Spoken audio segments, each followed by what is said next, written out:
I'm cold, steel stainless. My glass half full. Always said don't suffer no fools. Serpents, daydream. I bite, you call me lovely. Got a sweet tooth. Gonna get the sugar from you. When they say I'm a machine gun, I take it as a compliment. Honey, you should know I can be a weapon.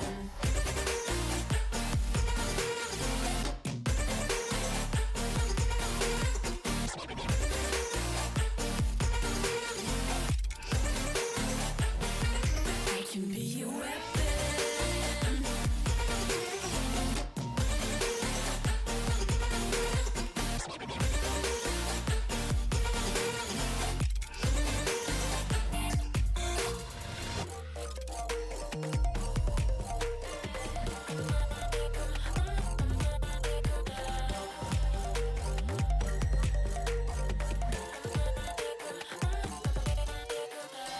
Come cold blood, selfish. Your words are painless. I like when I drive and feel so dangerous. They say I'm a red flag, 'cause they want it so bad. You should know I'm holding on to what I had. When they say I'm a machine gun, I take it as a compliment. Honey, you should know I can be a weapon.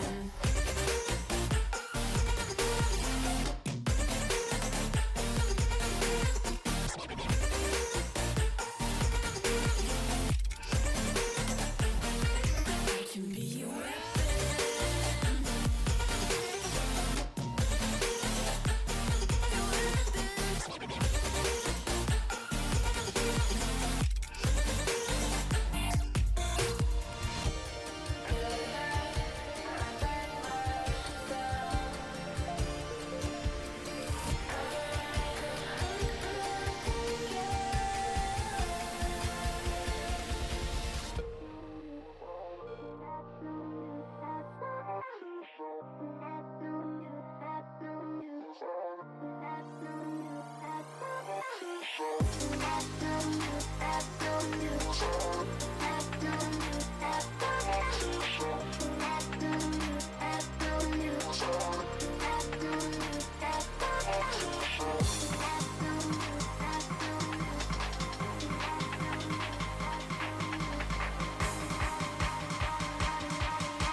Good morning, good afternoon, and good evening, everybody. Welcome back to the North America EU League here at Rush Racing League. We are here for round number 7. Honestly, one of the best tracks in the history of Rush Racing. We are here for the Marina Bay Street Circuit in Singapore. High humidity, usually pretty questionable weather, and a lot of drivers ready to take on tonight's event.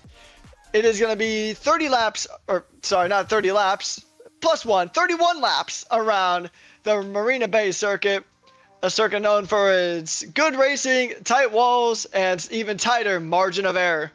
Once again, it is myself, Patrick Coleman, aka Rekus, in the commentary booth alongside me, as always, the legendary Gamehawk. How are you doing today, mate? Doing really well, and I'm excited to see Singapore because just like the last one at Mexico, this will be my first time commentating a Singapore race, so I'm very, very excited to see how it goes. And as always, it is definitely a pleasure to be commentating alongside you. It's always a good time here in Rush North America. And Singapore, it was round 4 in the, I think in the evaluations and also in the regular season for Rush Racing League. So I've definitely got a good amount of experience commentating around this track, and a lot of these drivers have a lot of experience driving around this track. So it is a very tight and narrow street circuit. This track did get an update in about 2023, removing one of the chicanes, or actually 2 of the chicanes, which honestly I think was a bit of an improvement to the track. It is 19 corners around the circuit, and it is 4.927 kilometers, just over 3 miles around, with the most wins in the real world going to Mercedes and Ferrari, each tying it with 5. But is it going to be one of those teams winning here today? We'll just have to find out as we're about to jump in for full qualifying here today. We were kind of questioning if it was going to be full or short, but it is full qualifying here today. We do have 15 drivers on the track coming into this. 3 drivers do have quali bands though, GameHawk, if you wouldn't mind reading those off.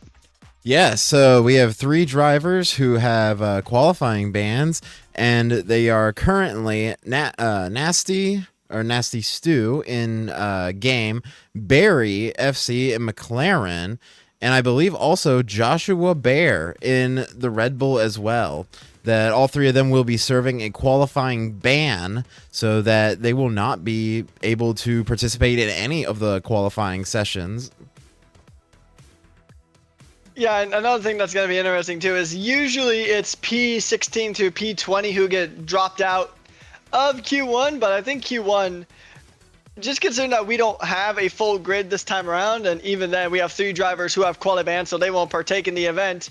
So Q1, I don't think we're not gonna really see anyone eliminated from Q1.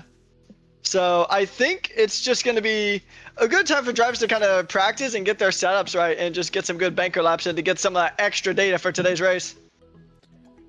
Yeah, and I think that they are definitely going to need the practice because as we load in, you guys can see it is pouring down rain here in Singapore. So, yeah, I can imagine that they are going to want a lot of practice. It is full wet conditions here in the Singapore quali. So now here's the thing that we also need to note as well, because in the Singapore races that we have seen, we know that the weather can change pretty much at the drop of a hat. It could be torrential downpour this session, but then it's going to be bone dry the next. And then it can be torrential downpour again in Q3. So once again, weather is always probably one of the funnest or the most enjoyable parts of this track is just seeing how drastically the weather changes here. We have 16 drivers on the grid with 3 of them having qualifying bans, so they will go ahead and probably retire. Some of them will probably just do laps just in case. We do have 1 brave soul jumping on track, and I believe that is the Haas of... No, that is a Haas. It is the Haas of Mechanic. He's going to go ahead and give it a go here in this wet conditions. And I mean, he is going to be gentle on this throttle because, I mean, you can really burn these tires up super duper quickly, especially on these conditions. And here's the thing. Qualifying is pretty much really safe at this stage because of the 3 quali bands that take up pretty much, that would normally take up 3 out of the 5 elimination slots. But also, you would also just see the case of the fact that we don't even have 20 drivers here. So really only, in terms of positioning, only 1 driver would be knocked out from this session. Yeah, and that will definitely give the drivers a little bit of leeway to, as we said before, get a lot more practice into figuring out how they want to take on this track. Because especially now with the pouring down rain, the Singapore is already a pretty tough track just because of how tight the corners are and how narrowing the streets can be. But you just add in the rain and it kind of just makes it even worse as it'll just make the cars slip and slide, as we already see 1 car, Mechanic Mercedes, sliding as Meraki Dumb will get out of the way and avoid that. And you can see some of the drivers already having issues with the rain, but it will give the drivers a chance to get extra practice in. Yeah, pretty much. And I mean, looking at Marakidan, he's one of the 3 brave souls braving it on the intermediate tire. We have Marakidan, we have Trevor in the Mercedes, and then we have Reigns. Funny enough, Reigns is driving in the rain on a set of intermediates. So we'll see. Marakidan was sliding around a bit earlier on, but once again, it is an outlap, and over time, there is going to be at least a sliver of a dry line that kind of forms. I mean, when you got this, whether that is pretty much right on the fence between wet and intermediate range. I mean, we're seeing a lot of spray coming off of the Ferrari here of Marakidan, but we'll see. He will be the first one to go ahead and try to set a lap. Actually, Trevor is going to be the first one to set a lap. Barry has retired. He is serving his qualifying ban. Joshua Bayer will need to do so as well, alongside Stu, Nasty Stu. So these guys will go ahead and retire. Otherwise, I think they get a. I think you have to retire because otherwise you get another quality ban for the next round. And we're at the halfway point of the season now. We're actually in the second half of the season, so. There's only 6 more races, actually, well, there's 6 more races to go, including Singapore, and then 5 more after this, so it's going to be a tough one if you get a quali ban, another quali ban for Brazil. Yeah, and you don't really want anything to go wrong, especially as now we're in the second half of the season. Every position will matter.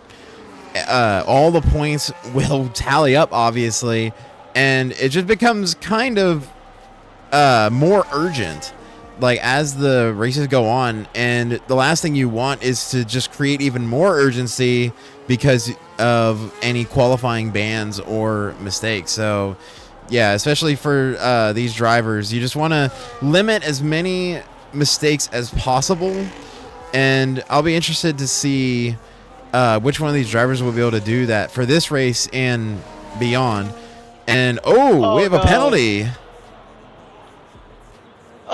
You were talking a bit earlier about Mexico, and Mexico kind of repeats itself with the Ferrari of Wildcat hitting Tai here, getting a 5-place grid penalty. If you remember from last week, it was in Q2, I want to say, where Tai was actually eliminated from quality because he got hit into the wall by Wildcat. So that is history kind of repeating itself here, and you got to wonder, does he have a damaged rear wing at this stage? Because he is, I mean, I know this track is slippery as is. He does get a lap on the board, shockingly, and only about a second behind Meraki's. But yeah, once again, just another collision between Wildcat and Tai that gives Wildcat a massive penalty.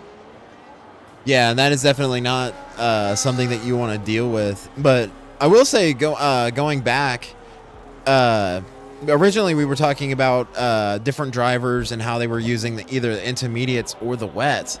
I did want to point out that I was kind of surprised that Merakidan was using the intermediates, because in the interview after Mexico, he kind of didn't feel confident in Singapore, as he said that he races on a controller, and Singapore is usually a very brutal track to drive with a controller.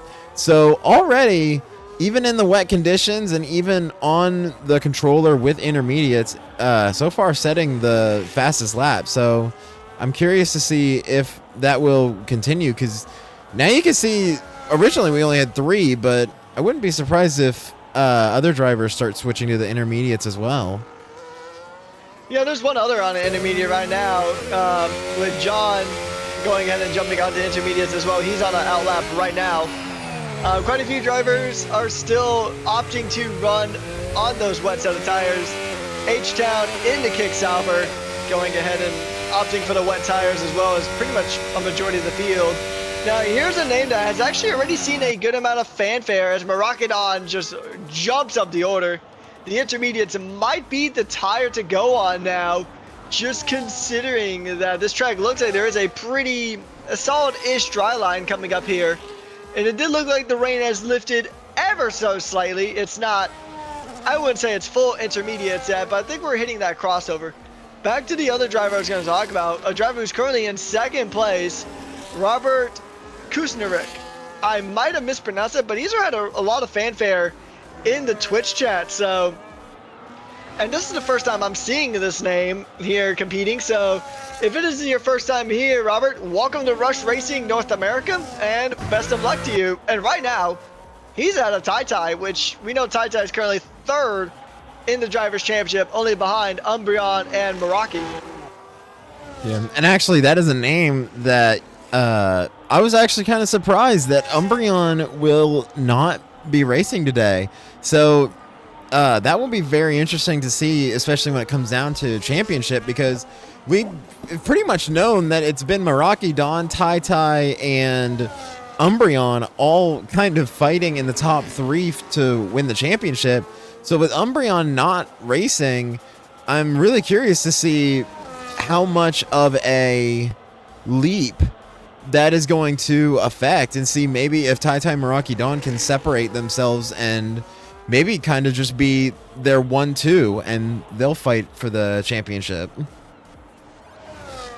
And another thing too is that this has a lot of implications too for the Constructors' Championship as well, because right now Ferrari is in the lead of the Constructors' Championship. They have 179 points, but Ferrari is in a good spot, but McLaren and Aston, on the other hand, McLaren has 153 to Aston Martin's 149. They are well clear of the Williams, which have 93 points. So P2 in the Constructors is pretty much on fire. And here's another interesting thing too, is that Robert is doing pretty good. He's ahead of the lead McLaren. The other McLaren, on the other hand, has a quali ban, so this is a good chance for Aston Martin to really maximize the point gain here. Yeah, absolutely. Just maximizing as much as you can when you have the opportunity to do so, because like the qualifying ban really hurts, but best case scenario for the other teams, because if one of the McLarens won't be able to get any sort of qualifying and will have to start in the back, that really helps out the Aston Martins, as right now they're both P3 and P5, and so far they've looked very strong. So yeah, despite the qualifying ban kind of being an unfortunate thing, it really helps out teams like Aston Martin. And sometimes when you have a driver replacing essentially one of your lead drivers, essentially, at least in terms of the Drivers' Championship, because Detect Umbreon was second in the Drivers' Championship just by Meraki Dawn, and now he's being replaced by Robert. And hey, honestly, I'm pretty impressed with Robert in the opening stages right now. I mean, granted, he's a few seconds off of this pace, but there's this track evolution, and now we can really see the dry line forming here as Trevor, the Canadian driver, goes ahead and jumps up a position as well. And another thing to note too is the beautiful thing about having statistics on hand. Kusnarik is about 2 seconds off, or about a second and a half off, roughly, almost 2 seconds. But here's the thing, actually, correction, just about 3 seconds off. But here's the thing. Trevor set his lap on intermediates, while Robert set his best lap on a set of wet tires. So the wet tires are usually a few seconds a lap slower anyway, so I wouldn't count Robert out just yet. He might be the dark horse coming into the Singapore Grand Prix. Yeah, and I think that we've seen throughout this qualifying session that the rain has gotten lighter, and you even said that the dry line has really formed. So I mean, with 6 minutes to go here in the first session, that will really help out the drivers who set their laps originally on the wet tires, because now they'll be able to switch to the intermediates and get those few extra seconds of what you're talking about, because the wets are just slower than the intermediates. So any kind of extra speed that you can get will definitely help. And yeah, definitely a shout out for Robert, because he's, even on the wet tires, still in the top 3 currently right now, and he's putting on a show in his first Rush Racing League race. Sometimes it is those dark horses that do tend on to put in some really good performances here at Rush. That's why we always love welcoming new talent to the series. I mean, talking about the reserve program race in Silverstone when we started our Silverstone Sprint weekend. It was worth noting that Jensen Snowy, I think it is. Anyways, Jensen, it was his first official outing with Rush Racing League, and he ended up getting a podium in the feature race at Silverstone. So we will see these drivers kind of pop in for the first time, and they really just start surprising people. That's one of the beauties of esports. And honestly, and here's another thing too, is just because of the qualifying structure that we're running in right now, Robert probably really didn't even need to go out on another set of intermediate, or any intermediates really. He could have probably just kept his time and he would have went on to Q2 and saved another set of inters for if it is an intermediate circuit when we hit the next stage of qualifying. It is still pretty much all to play for. And honestly, tire strategy in the wet is such a game changer. Because if you could do your opening laps, like you said, on the wet tires, then it saves intermediates for later on in the qualifying. And look at that! Look at that! Robert doing a fantastic job. He is now 2 seconds ahead of Trevor. Robert Kushnerik doing a fantastic job there. A 1:43. This rookie is definitely going ahead and putting everybody on notice. I think you would agree that we accurately said he was going to gain a few seconds by switching to the intermediates, because that was just a blazing fast lap, and I mean it's just not even close. And now look at this, the answer back. Well, this track is certainly dried out a bit, because I mean that was a mighty fine lap there from Barakidon. We know Barakidon, he's in the championship lead for a reason, but that is still a killer lap there from the Ferrari. Now, we do have a few drivers who still need to set laps. Low Pro currently out on a lap right now in the Williams. He needs to get this lap in just to avoid getting knocked out. We'll see. Joshua Bear still does need to retire, because I think otherwise it might actually result in another quali ban. So we'll see as Low Pro jumps up to P3, but he is still 2.7 seconds off of the time set by Marakidon. That is incredible, especially at a track where controller players just tend to struggle a bit. And talking about struggles, this might be an interesting decision, as Tai will retire in P5 and that will end his Q1. He should be safe. But the chat even called it out. Illyrian in the Alpine is currently on the soft tires with the rain still drizzling down. That's a very interesting decision, especially now that this is his first time on the track with just only 2 minutes to go.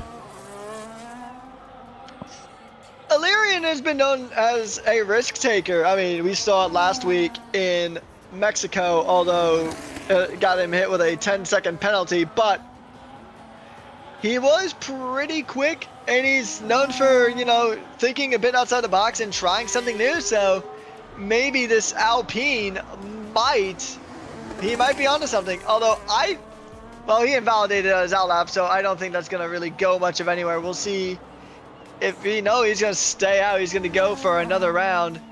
And yeah, that is a really interesting call for Illyrian. We'll see how he's going to go. We'll see what the sector times are, because that could really kind of give us a bit of a glimpse into the future of what Q2 is going to be like, if it's going to potentially be a dry track coming into Q2. The rain is still falling, so I think it would often still be intermediate weather, but once again, we'll just have to see how Illyrian does here in the slicks.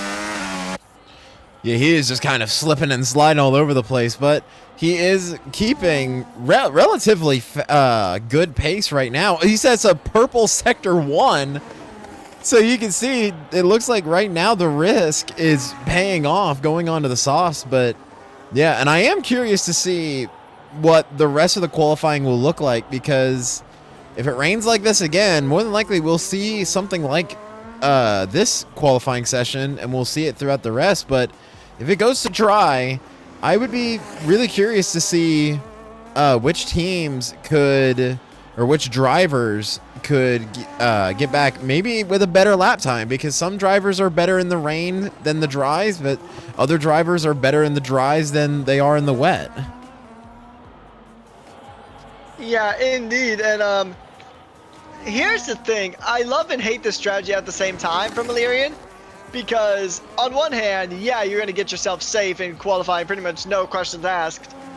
However, this is a session you don't really need to be safe in, because it's only going to be P16 going to be knocked out. And then also the drivers have a quality ban, which I think Joshua Bear still does need to retire. We'll see if that gets flagged again. But yeah, I mean, he was 10 seconds off the pace there. So, I mean, he got himself safe. But the thing is the reason why I'm not too keen on that strategy is that he burned a set of softs that he could use if this track dries out in later stages of qualifying. He burned up a set of soft tires already. That is true, but I wonder if he thought that maybe with the rain still drizzling down, maybe he thought that maybe the softs would be preserved a little bit more than they usually would on the dry track, because usually, mostly in any track on F125, the softs just kind of evaporate after a few laps. So maybe that was the idea. Maybe the idea is that he could use the sauce and just get as best of a time as he could, and with the rain still drizzling down, maybe he would be able to preserve it a little bit more than you usually would. But still, even then, with the softs, he sets a P8 on the grid, and yeah, he saves himself from Q1. Indeed, yeah. So we'll just see who gets dropped officially. So once again, we're going to run through our drivers here. So the drivers that we have lost is actually, we have only lost, so we've lost Barry. We will lose Nasty Stu and Joshua Bear as well, as they're going to have to retire again. Barry is the only driver officially knocked out, so next time it will be our top 10 moving on, and P11 to P15 will be knocked out. But then again, Wildcat will have that 5 place grid penalty to serve when the race starts because of the collision with Tai Tai in the early stages. So we're going to see how things go here. We are expecting 2 retirements pretty much right off the rip. We are expecting a retirement from Joshua and Stu. So we're going to probably see those 2 retire once we load into the qualifying session. And then we will lose the next 3 from there. Oh, look at this. It is dry. Yeah, I was about to say, so this time it is dry, and we'll see. I don't know if the whole track is dry, but right now the rain is not coming down, so I'm assuming that it is dry. And yeah, DRS is enabled, so the whole track must be dry for this qualifying session. So we may see one individual go on to intermediates, but that is a hard stretch. I think everybody's just going to fire up the softs. Oh, yep, a few drivers on inters to kick things off here. So some drivers are at least going to do a scouting lap, which normally in Rush, doing inters on a dry track is pretty much illegal. You will get penned for it. You'll get disqualified. But in a kind of a tricky situation like this, where it is very much possible that this track could still be wet, I think these drivers will get a pass. It is definitely a dry track out there, as looking on board with Illyrian. It looks like maybe a few slick spots in there, but yeah, this is definitely slick tire territory. Yeah, so I wouldn't be surprised. Yeah, you can already see that a lot of the drivers have already started switching off of the inters, the ones who didn't go out. And I wouldn't necessarily be surprised if, even the ones who are on the inters, I wouldn't be surprised if they come in after their out lap just to go ahead and switch over so that they can just get right back out and set the time. But yeah, so complete dry track for Q2. So this will be really the question. We saw what the drivers did in the wet conditions. So now it's time to see what the drivers will do in the dry conditions here. Yeah, we'll have to see, and we'll see if some of these drivers who did put in some really good laps in qualifying. We'll see if, or in Q1, if they can do it again. So Nasty Stu did retire, so he is going to be out of the session, but we are still expecting Joshua Baer to also go ahead and retire, because I think I have to check the rule book, but I think if he doesn't retire this session, then he might get another quality ban. But once again, we'll leave that to the stewards. We'll let the stewards do their thing, and then we'll do our thing. And Illyrian right now is currently on a flyer. He has just started his first lap of the second qualifying session here. He's on the softs again. I mean, softs are definitely going to be the predominant tire, and it's already a validation for the Alpine Reserve. That is unfortunate, but more than likely he will at least have the chance to go back around and set another lap. Talk about another driver who just started his lap. Trevor started his lap. Most of the other drivers peeled back into the pits to switch to the softs. Trevor is currently on the inters and doing his flying lap right now. I'll be really interested to see who can, how this is going to play out. Because, I mean, from our perspective, this track looks bone dry. And I think a lot of the drivers kind of agree that this is kind of a dry track, as the other Alpine is going to go for it too. But we'll keep an eye on Trevor for now, as he's going to make his way through the Singapore sling, going ahead and making it through, getting ready for the next DRS zone. The car looks pretty grounded right now. The car would slip a bit more if it was fully a dry track, but I think it is still technically at a bit of a crossover point, but the softs are probably going to be the favored tire. We'll just have to see once these laps start coming in. Trevor does set a purple sector in the Mercedes as he's going down through what used to be a set of chicanes, but now is just turns 15 to 16. And now he's going to turn 17 or 16, 17, making his way through the final two corners. You can just about go flat out, and never mind, he's back in the pit, so he's not going to put a lap out. Now it's probably going to be in the 140s, I would say, but I guess we'll never know. Yeah, I guess we'll never know. So now that's kind of the deciding factor. So I guess the general consensus is that everyone said bone dry, it is time to go to the slicks, and now it's the real question is now everyone is on the soft tires. So now it comes down to this. As you can see, almost everyone is currently either out on an out lap or is currently setting a time right now. So it'd be very curious to see what times we see for these first laps. It will be very interesting, as we're seeing 131 is currently the fastest lap right now. Barakdan says, forget about your 131. I raised you a 128. So Barakdan already putting in some fantastic results to kick things off here. And now he's going to go ahead and give it another go. This track is 100% dry. As we see Reigns in second. Ryan Anderson currently in P3. Illyrian jumping out to P2. So these laps are coming in pretty quickly. So we'll just see how these navigate right now. Currently the entire field is encompassed by about 6.2 seconds. But I know any guy is going to be, he's going to set a quicker time than that later on. It is just a banker lap more than likely. We do have a caution. It's just a kick sauber moving out of the way, allowing the Alpine on through. I believe that is the Alpine of N guy, I want to say. No, it was not N guy. It was Illyrian that he led on through, but nevertheless, he let another car right through. So no kind of full course caution or any of that, which I don't know if you could even manage to bring out a full course caution in a qualifying session. I think you'd have to really have to bug the game out to get that to happen.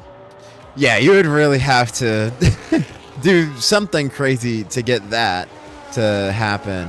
And right now, I am currently looking at Tai. He currently set a purple sector 1 as he's heading through the second DRS zone. And I'm very curious to see where he's going to place, because originally he was on the inters. He came screaming in to get the softs, and then he went back out. So I'm really curious to see where this lap will put Tai, because you can see Meraki Dawn with the 128 and then Illyrian with the 129. You said it too, that right now they're all kind of condensed together, but we'll see. And Tai will snag first place away from Meraki Dawn. Hey, there you go. That's what he needs. And we gotta remember, it was heartbreak in Mexico for Tai, because remember, he got taken out in Q2, and then he DNF'd the race, so he lost a handful of points there. Now he's gonna go ahead and let the Alpine on through, as Meraki Dawn has said that his time is good enough to stay in. He'll retire from the session, so we'll just have to see where everybody else slots on in, as Wildcat is in P6 at the moment. Quite a few drivers still setting laps now. John is going to move up to P8. Actually, that is Low Pro jumping up to P4, moving everybody behind him down a few spots. Nobody is exactly within the second of Tai aside from Meraki Dawn, so, I mean, granted, you know, we're going to see probably the best laps of the session around the 2.5 to 3 minute mark, as per usual, probably in the dying seconds of the session. But right now, it does look like Tai is back on a revenge tour here. Yeah, he's definitely going to want to try and avenge his Mexico performance, because the qualifying, going out and qualifying 2 in Mexico was already heartbreaking. And then not even being able to finish the race was just kind of salt in the wound, as it were. So you can already imagine that he is pretty determined to kind of rewrite what happened in Mexico and get back into this. Trevor is going to move into P3 now. So you see more of these drivers, and Robert will move into P6 as well. So surprisingly, a lot of these drivers are all relatively close and right next to each other. That's not usually something we see. Usually we see 3 leaders and then just kind of like everyone else spread around, but right now all of the drivers are currently around the same area. Indeed. And also Tai also says, like, look, I am not having a repeat of Mexico. I will survive Q2 this time. He calls it in, he retires the car, but he's probably gonna be pretty safe, I'd imagine. It would take probably a lot of shenanigans to see him down in the bottom 4. Probably even lower than that. He would have to be in the bottom 3 to go ahead and get eliminated now. Because right now, the drivers that we know for a fact are going to be out in this session is going to be Joshua Bear and Nasty Stu, because they do have qualifying bans. So the only driver now, aside from those two, have yet to set a lap is H-Town, the Houston native, actually setting purple sector in sector 1. So H-Town might have a pretty surprising lap here if he can keep it within the white lines. We will see. He's going to go ahead and give it a go through the Singapore sling. If he can nail this, then I think he's got a pretty decent lap time on his hands. Yeah, I am very interested to see where H-Town will place. I believe he placed originally around P8 in the first qualifying session. So now in the dries, I feel like he could really kind of shake it up, because if he ends up placing around that same area, he's going to go and be right next to Reigns and Wildcat. That is going to really kind of maybe panic Mercedes in the Haas and Ngai in the Alpine to maybe speed up and try and get another lap in. And right there, P8 for H-Town. Yeah, he's currently about 2.5 seconds off, although that's kind of a bit of a risky spot to park. Because I think if he stayed there for much longer, he actually would have got hit with a disqualification due to being parked in a dangerous location. I think we've seen it actually at some points in the season, so it's not a fun penalty to get, but it can happen if you're not careful. So once again, we'll just kind of see how these drivers continue to improve. The drivers currently in the hot seat right now are John, Ngai, and Mechanic Mercedes. The drivers who are in the slightly less hot seat are Reigns and Wildcat. So those are the guys who really need to get a good improvement there.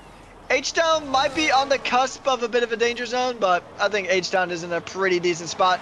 Robert's in a good spot. He moves up, improving by nearly half a second to put him into P4. And that is definitely a great lap for Robert, just to kind of secure his spot, because usually when you get up in P5 or above, usually it would take kind of divine intervention to knock you out of Q2 when you're in that position. But just like Q1, Robert impressing everyone, as he's been putting in really, really solid laps, and he's even ahead of Illyrian, which Illyrian right now also sets a purple sector 2 right now, but we will see where Illyrian will end up. But yeah, so far, really nice job by Robert. Yeah, I think Robert has definitely been probably the most impressive rookie on the track right now, although granted he is the only rookie, but still nevertheless, he's been very, very impressive. So we'll just have to see if these drivers can hold on to it. And here's the thing too, you were saying that divine intervention in Mercedes takes a spin out of turn 16 and he nosedives the wall ever so slightly.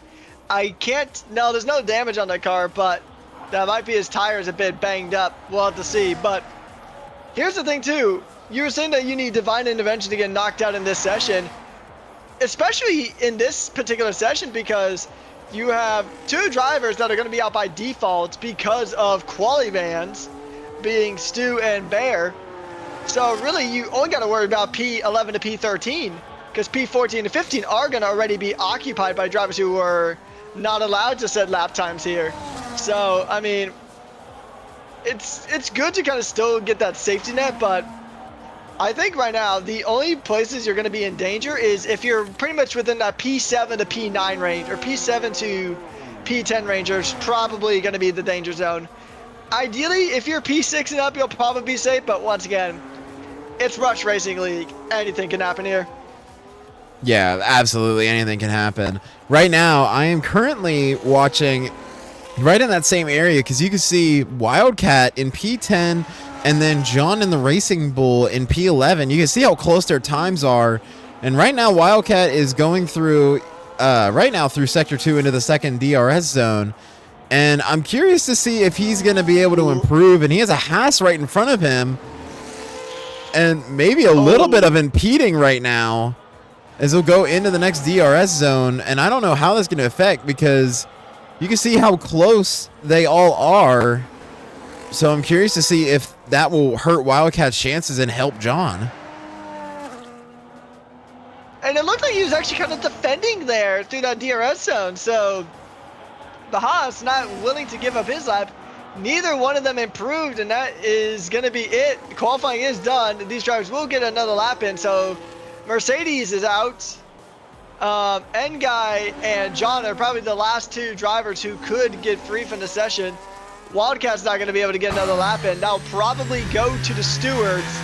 And we'll see N-Guy, he will improve his time, but not his position. He is going to be eliminated from quali.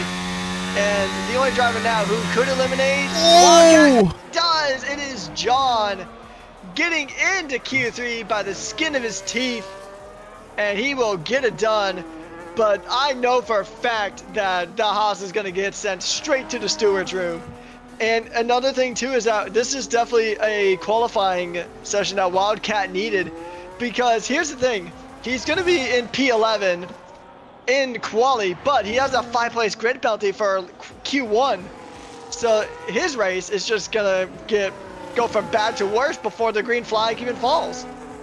Yeah, and I can imagine that Wildcat is pretty upset. I can imagine that he's probably very upset with the Haas, because usually with impeding, eventually the driver will get out of the way usually, but the Haas was almost defending.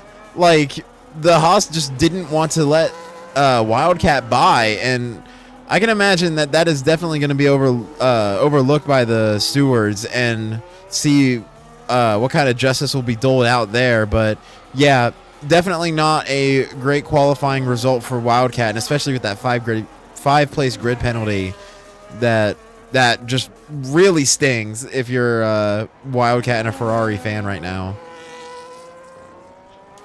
Yeah, it's kind of a bit of a bittersweet qualifying here. Because you got Maragadon in P2, so he moves on, and he's currently the championship leader. But Wildcat, he got knocked out of Q2, and he's got a 5-place grid penalty that he will have to serve in this race. So he'll start from P15 or 16. He'll pretty much start right from the back of the grid.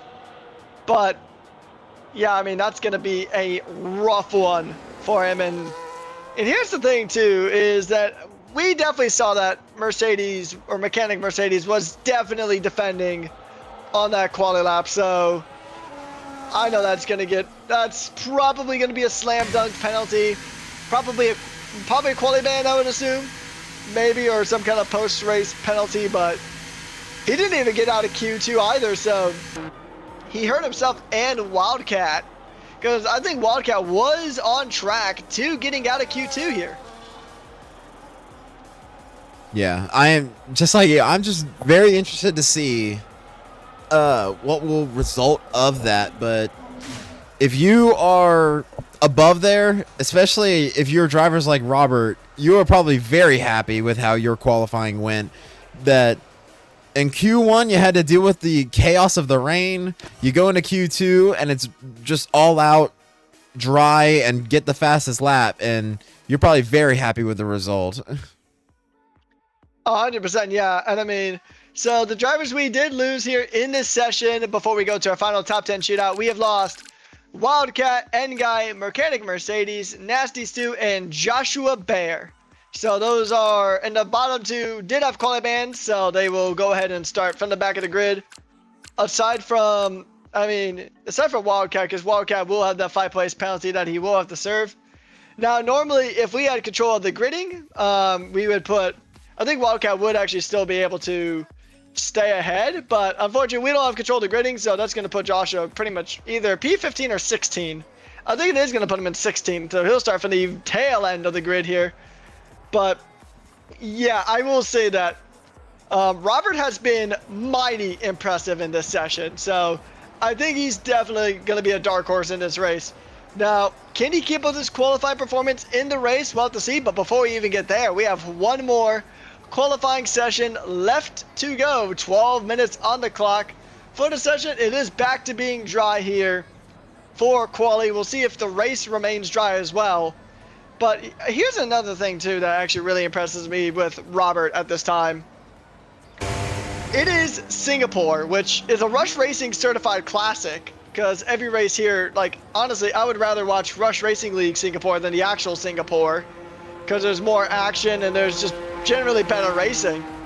But it is also probably one of the hardest tracks on the calendar, especially out of our remaining calendar. I think the only track that you could argue that's as difficult is probably Jeddah, which is the penultimate round, and it's a 100% race. So that's going to be tricky. But I mean, to jump in for your first Rush Racing League race and get into Q3 on your first go at a tough track where the margins of error are practically non-existent, that is really impressive.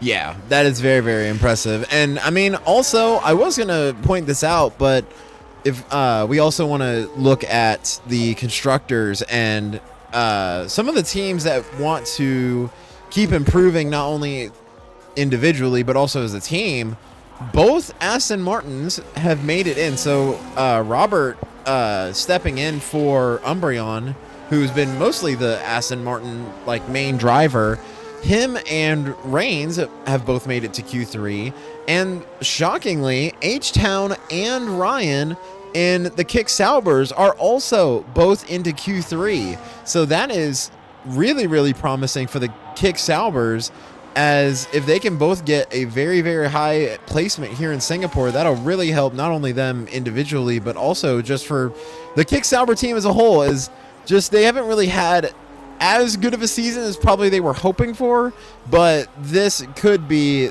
the turning point for them. Yeah, actually looking at the Constructors Championship right now, they are dead last by a single point to Alpine. They have only 35 points across the season. And now, granted, Lyrian did get P2 as a reserve driver in the prior race, and I think he was actually to Kick Sauber too, so now he pretty much jumps from one rival to the other. And honestly, this is a really good chance for Sauber to do some magic here tonight. And I mean, we know Aston Martin is pretty much in a really tight battle with McLaren for P2 in the constructors right now across North America and EU. But with both of the Astons getting into Q3 and only one of the McLarens being able to get into Q3 due to the quali bans, I think this is Aston's golden ticket here. They got invited to the chocolate factory and now they just got to survive. Yeah, they just got to survive and first do as good as you can in Q3, but then also get a very good result in the race because, I mean, with qualifying, most of the time, you may have to deal with a little bit of traffic, but most of the time, it's just one car going through the turns. So when you get to the race and you have everyone going through turn one, survival becomes the word of the day of just surviving as you go through the tight and narrow turns. So it'll be very interesting to see how that will translate, as Meraki Dawn will be our first driver across the line with a 1 minute 28.362, and then Trevor behind him with a 129.406. And actually, it's funny enough looking in Twitch chat, and actually, Kustarik is actually in the Twitch chat saying, "I'll be happy when I will win." And honestly, if he does manage to pull off a win here, honestly, that is probably going to be not only one of the most impressive rookie results I have ever seen here in Rush Racing League, but if he is also looking to potentially compete in the OCE division, which is the main Rush divisions, Div 1 through Div 6, silly season is right around the corner. I think there's only 2 more rounds left in the season 9 before we hit our next silly season, our second and final silly season of season 9. So you would have to think, especially if you're Aston Martin right now, if you're one of the Aston Martin team principals, I mean, just taking a look at the overalls, I mean, so this is going to be for the OCE. So just to go ahead and, for everybody who might be new here, our primary leagues are based in Oceania. So there are 6 divisions. You have Div 1 through, Div 6. And when we talk about the overalls in those divisions, we specifically mean the overall score of all of the 6 Oceanic region divisions combined. So North America won't affect that, as Tai says, the fastest lap of the session by a pretty healthy margin. But taking a look at the season 9 overalls, just to kind of go ahead and give you guys a bit of a picture into just how things are currently operating here. I mean, Aston Martin is fighting for the overall win here in Rush Racing League Oceania. They're actually in the lead right now by 13 points. So they have 1,014 points across all 6 divisions, and they're only about 13 points ahead of Ferrari, which is definitely not a lot considering that that's not even really that much for one race, let alone 6 races across 6 different divisions. So Aston Martin could take a division that they might be struggling in, and Robert actually might be a good fit. Yeah, absolutely. I mean, that's the beauty of kind of being new and doing this well, just because if you're new into any of the leagues and you do well, all of a sudden you're going to have a lot of eyes and a lot of people that are going to be asking for you to be a driver. And that's kind of the great thing about this, just because you do well, you get rewarded for it, because there might be someone waiting and saying, hey, we have an open seat here in one of our higher divisions, and they might pick you to try and take that seat and do well. So that's just kind of the greatest thing about this. Now, granted, I'm not sure exactly what division he would qualify for. I'd have to go back and pull up some lap times and some quality lap times here, but just doing a quick look through the server, I can see that Div 2 Aston Martin could probably benefit from Robert, because right now they're not in a great spot compared to everybody else in Division 2. So Robert could jump in there, and also John in the Twitch chat saying that this is his best qualifying session. Well, period. So, I mean, congratulations to John. He's been doing pretty good. He's currently qualifying for P9 on track. I mean, it's always a good feeling, too, because granted, saying that, oh, I qualified P9 doesn't exactly sound glamorous. I mean, obviously, because everybody talks about that pole position, but if for a driver who has never made it to Q3, and in this case, that would be John, then I would be over the moon. Like, I mean, heck, if I even joined Rush Racing League as a driver now, I'd be over the moon for getting a Q3 in qualifying. Oh yeah, absolutely. I would, if I was racing, I would be ecstatic if I was able to get into Q3. But speaking of Q3, I was spectating Illyrian. Illyrian now launching up into P3 with a minute 29.204. We have roughly just under 3.5 minutes to go here in the final qualifying session, as most of the drivers have all pit, but right now they're slowly all going back out on the track to get their final laps in. So I'm really curious. You see Tai currently has provisional pole.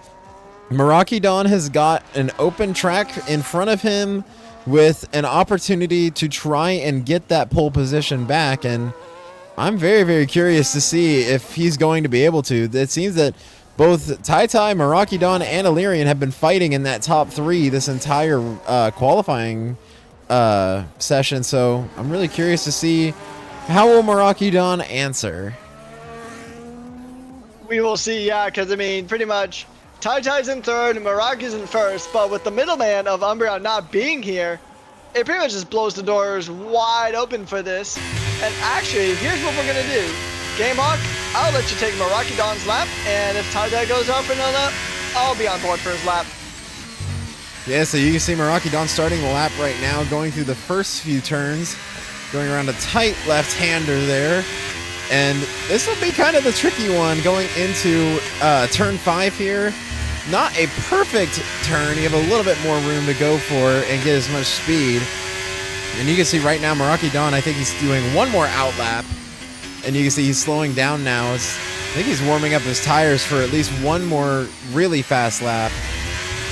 And heading down through these tight turns, the 90-degree turns that as you start into sector 2 can be really, really tricky, especially when we get to the race.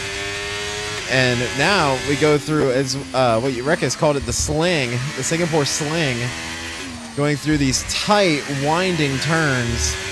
And that could be a lot of places that you can get a lot of time as, Meraki Don had a little bit of a moment there hitting one of the barriers, but I don't think he had any damage as he heads through the second DRS zone.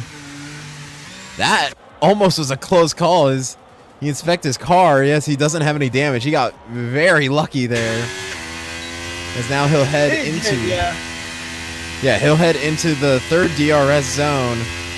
And I think, in my opinion, the toughest turn here in Singapore, a almost 90-degree turn to the right and then a sweeping left out of the DRS zone. And then that will bring us back right to the start-finish line, and he will begin his lap. Yeah, and that's actually pretty crazy to kind of think about just how tight this track is. It just shows how much the margins here on this track are just so intense as we ride on board.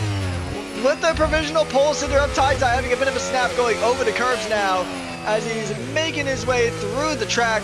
It's a purple sector 1 now, but sector 2 is kind of one of the trickier ones.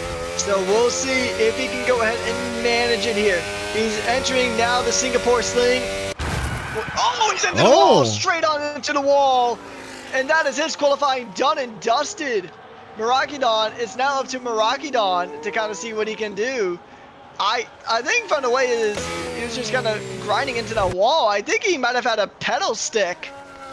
His pedal or his controller might have stuck, so his qualifying is definitely done. He's going to pull off to the side of the road, and Meraki Don will come through. That will not be any kind of impeding charge because he was not even remotely close enough to do so.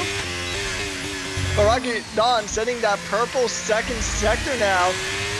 Illyrian is done. Reigns is done. H-Town is done. So there's 3 drivers who are currently done with their lap. A few more coming soon.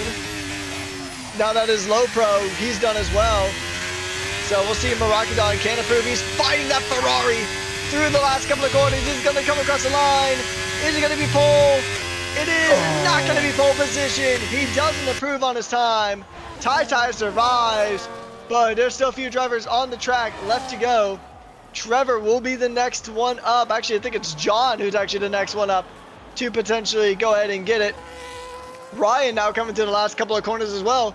Where's Ryan going to do? Is he going to shock everybody and get a pole position? He's coming around the last few corners. It will not be a pole position, but it'll be an improvement up to 6th. We'll see as Robert gets a second road start. He's up in the 3rd. The last 2 drivers going ahead and going on the track now. It is going to be Trevor, and I think John is done with his lap, so he won't improve. Trevor improves up to 7th. And now I think, yeah, John's invalidated, so his time is done and dusted, but man, what a dramatic end of qualifying here.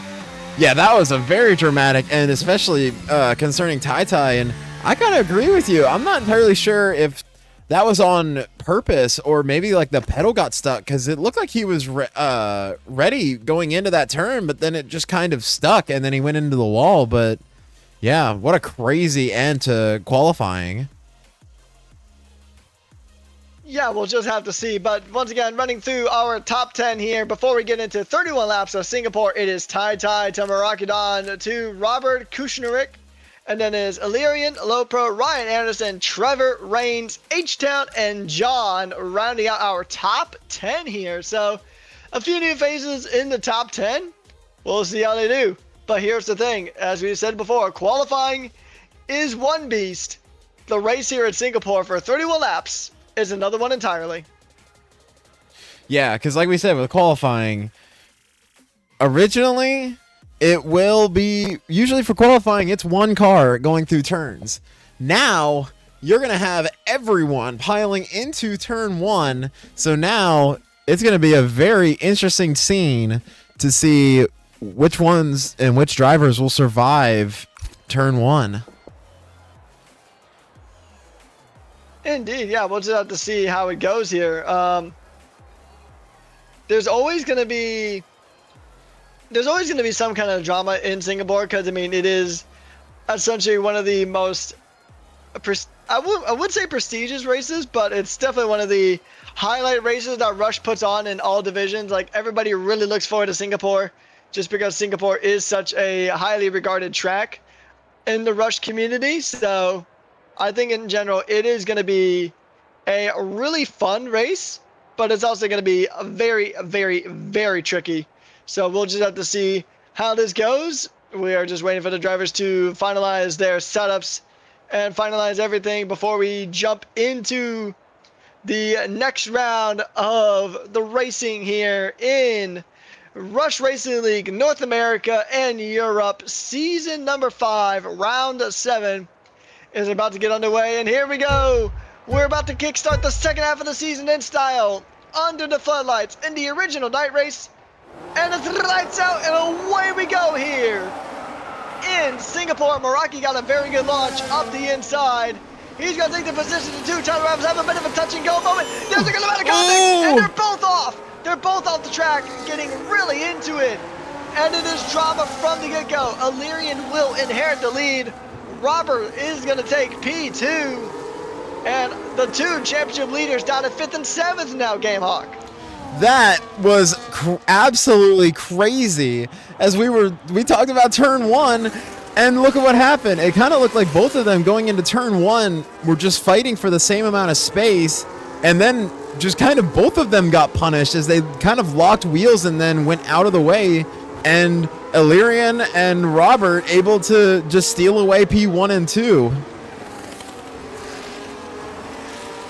Yeah, I mean, honestly, that was insane. I mean, I knew we were going to expect fireworks at some point in the season, especially with these 2 fighting for a title here. But I was not expecting it to this level. There's a safety car out. We have I believe, yeah, it's the mechanic Mercedes who has spun around, and he is stuck on track. and he will get back and going, hopefully here. But yeah, first safety car on lap 1. Not even a virtual safety car, just a full safety car. And was this about as crazy of a lap 1 as we were expecting? I mean, I know Singapore does tend to bring some drama with it, but I wasn't expecting this to kick off yet like it did. This is insane. An insane opening lap to really get things fired up here for Singapore.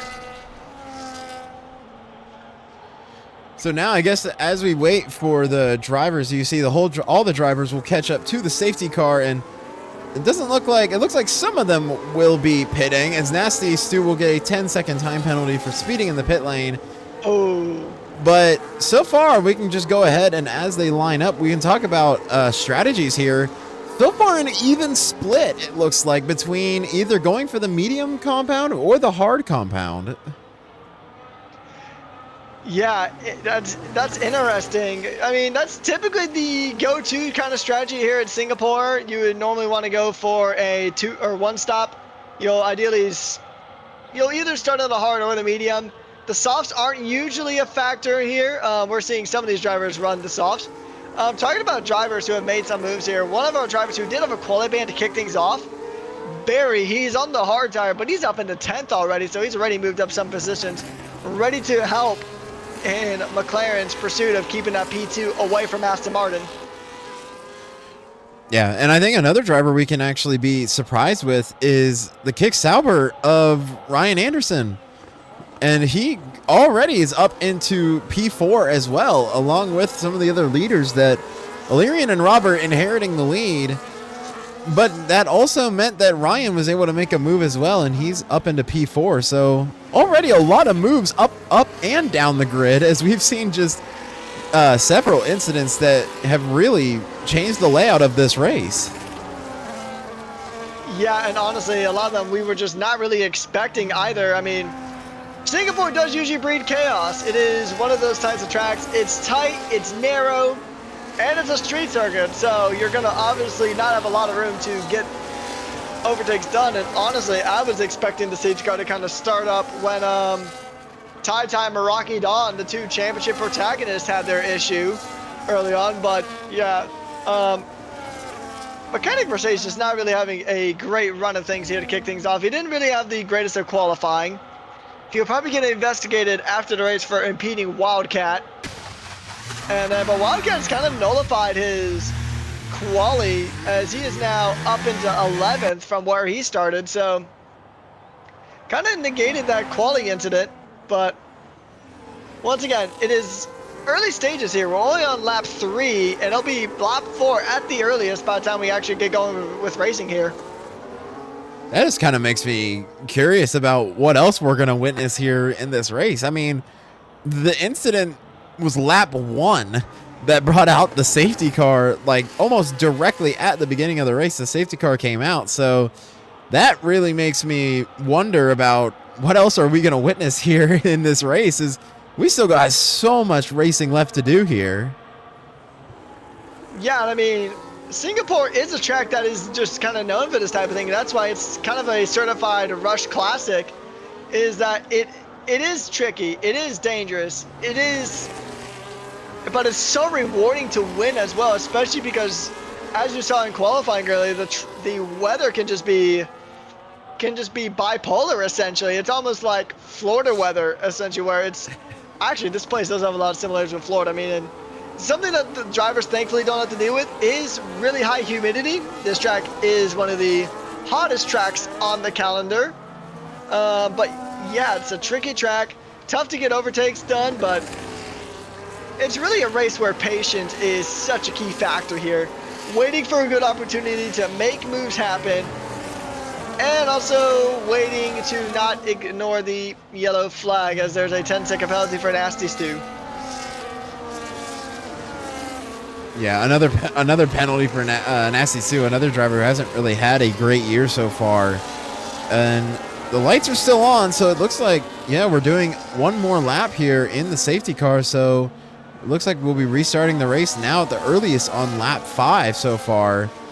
So far, all of the racing done under the safety car for the most part.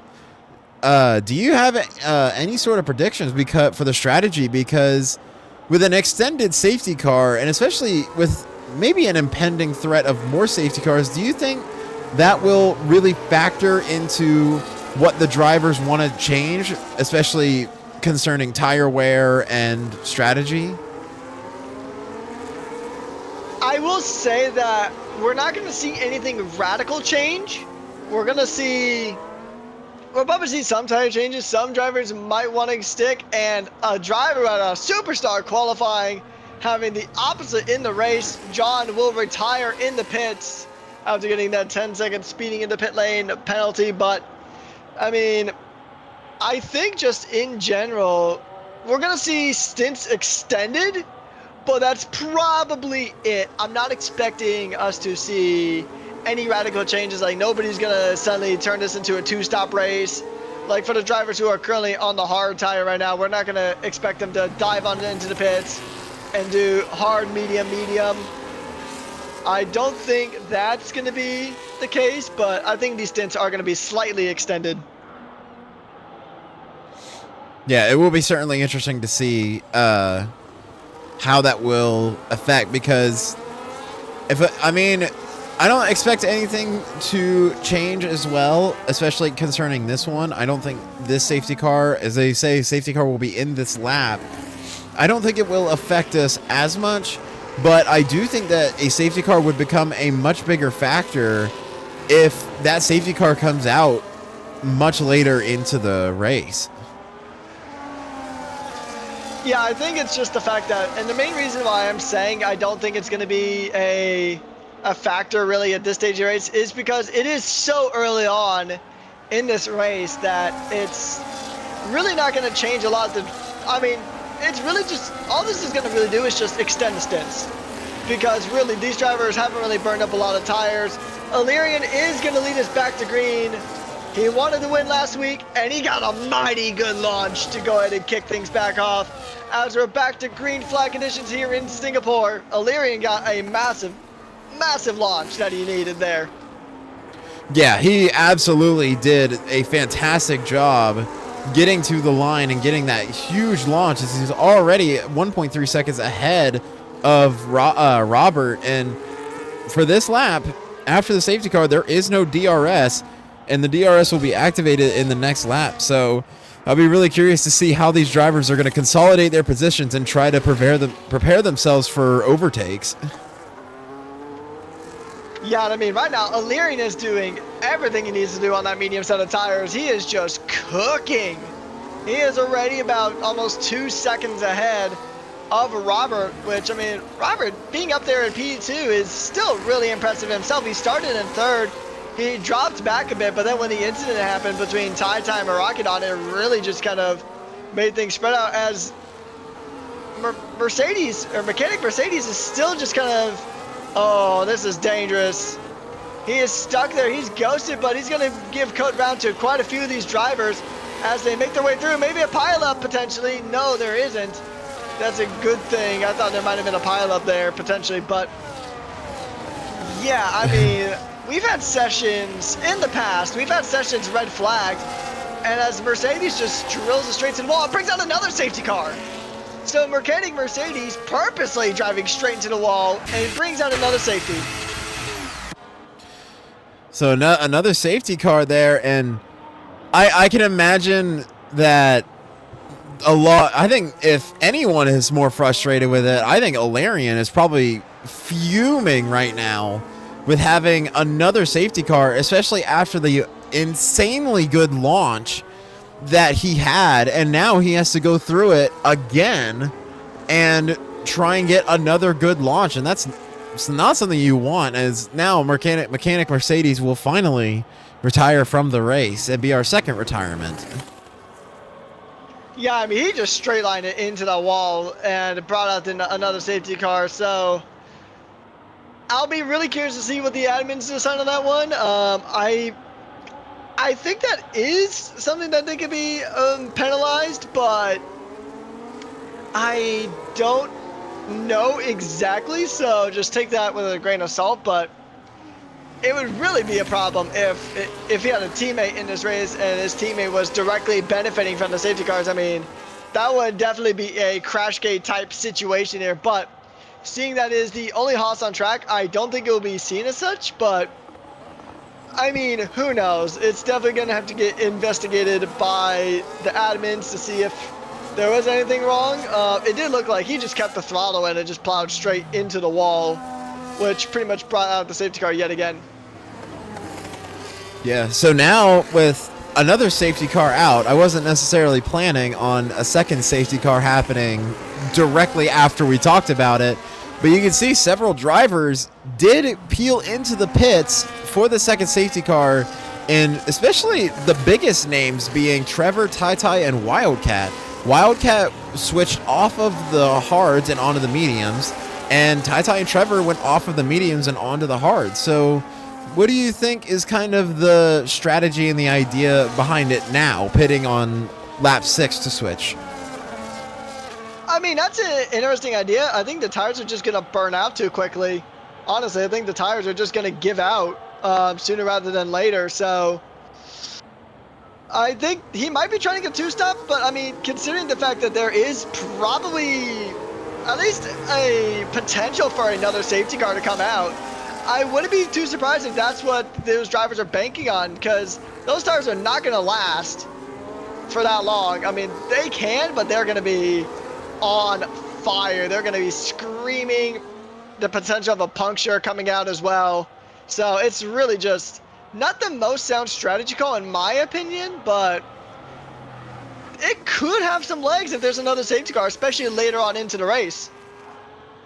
Yeah, and I agree with you. It's definitely a high risk, high reward idea, but it wouldn't necessarily be completely out of the realm of anything that we've seen, especially, I forget which track it necessarily was, but I remember that one driver purposely didn't pit, and he did everything possible to not pit, and he ended up finishing on the podium with over 80% wear on his hard tires. So we've seen drivers before absolutely push the limits of how far they can wear out their tires. So maybe that is the idea behind the strategy call and just getting the most out of their tires. But I agree with you. It's just a high risk, high reward strategy.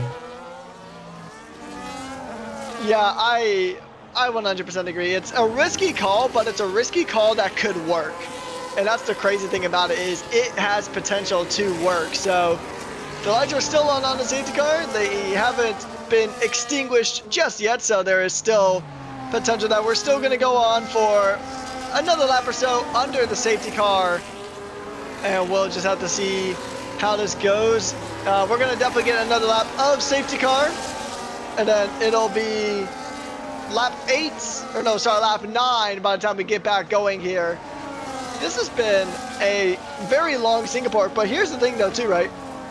These drivers have put in about 7 laps on their tires here, but most of those laps weren't even racing laps. I think we've had 2, maybe 3 racing laps at most. Yeah, we've only had two green flag laps, and Illyrian completed only 1 full lap before the second safety car came out. So we've basically seen no real actual racing so far here in Singapore. I'm kind of curious to see if some of the drivers would maybe getting a little antsy just because they were ready to start racing, and then the 2 safety cars just kind of holding them up, and I wonder if any of them are just getting a little eager. Oh, 100%. I mean, I think these drivers are pretty much just itching to go ahead and give it a go here in Singapore. It's a driver's track. The drivers do like this track, at least the majority of them, but overall, I mean, I'm sure they just want to get racing.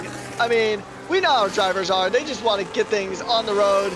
They want to put the pedal to the metal. They don't want to be stuck by the safety car, because they signed up for a race, not for a follow the leader situation like we got under the safety car. So the lights are out on the safety car, so we are going to be going green on lap number 9. And the drivers are... Oh, never mind. The drivers are probably ready for the lights to go out. And there it is. Up there they are. I was ahead by a few seconds. But I think the drivers are just ready to get back underway. But now it comes down to this again. Illyrian will lead the grid back down, and now it will come down to whether Illyrian will get as good of a launch. And you can imagine Robert is going to try his absolute best to get a much better launch and not let Illyrian do that again. Yeah, he definitely cannot let Illyrian do that again.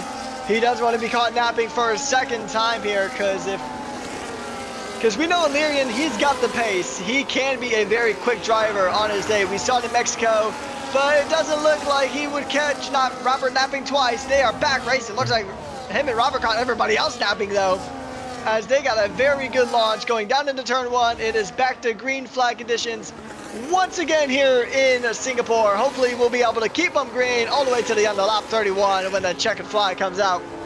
But it is a good restart there from Illyrian and Robert. They have done fantastic to go ahead and just capitalize on this restart here, as they are out of DRS range of the rest of the field now. Illyrian is going to try to pull one away from Robert. We'll see if he can get that though, but it might be a bit trickier. It might be a bit easier said than done here to go ahead and try to pull that gap away from Robert, because Robert's been having a good debut weekend here, although he is just now about to be out. And there's a caution again. H-Town off the track into the wall, and Nasty Stu also having a moment of his own. The flags will stay green though, because there's only 2 more safety cars that can be thrown out before it is VSCs for the rest of the Grand Prix. Yeah, H-Town, it didn't look like there was any visual damage that I could really see. So maybe there was rear wing damage that I didn't see, as H-Town will retire from the race. Unfortunate there for the Houston native. And Sauber's week was starting to look pretty good as well, but once again, qualifying versus the Grand Prix, it's always going to be 2 separate beasts that you have to contend with.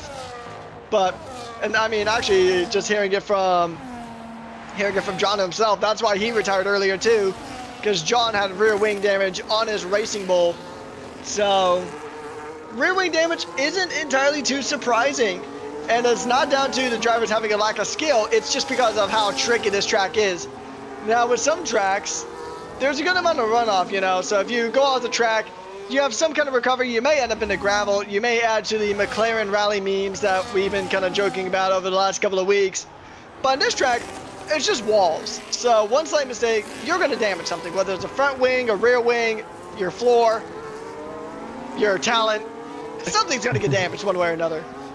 Yeah, absolutely. And that is just kind of what makes Singapore one of the trickiest tracks on the calendar. Just no room for error whatsoever. And talking about a lack of error, Illyrian, it now has a 1.7 second gap ahead of Robert. He was able to get out of DRS range, but curiously also slowly working up the grid. Meraki Dawn, originally from his scuffle with Tai Tai on lap 1, he's been slowly working his way back up, and right now he's in P5 and in DRS range.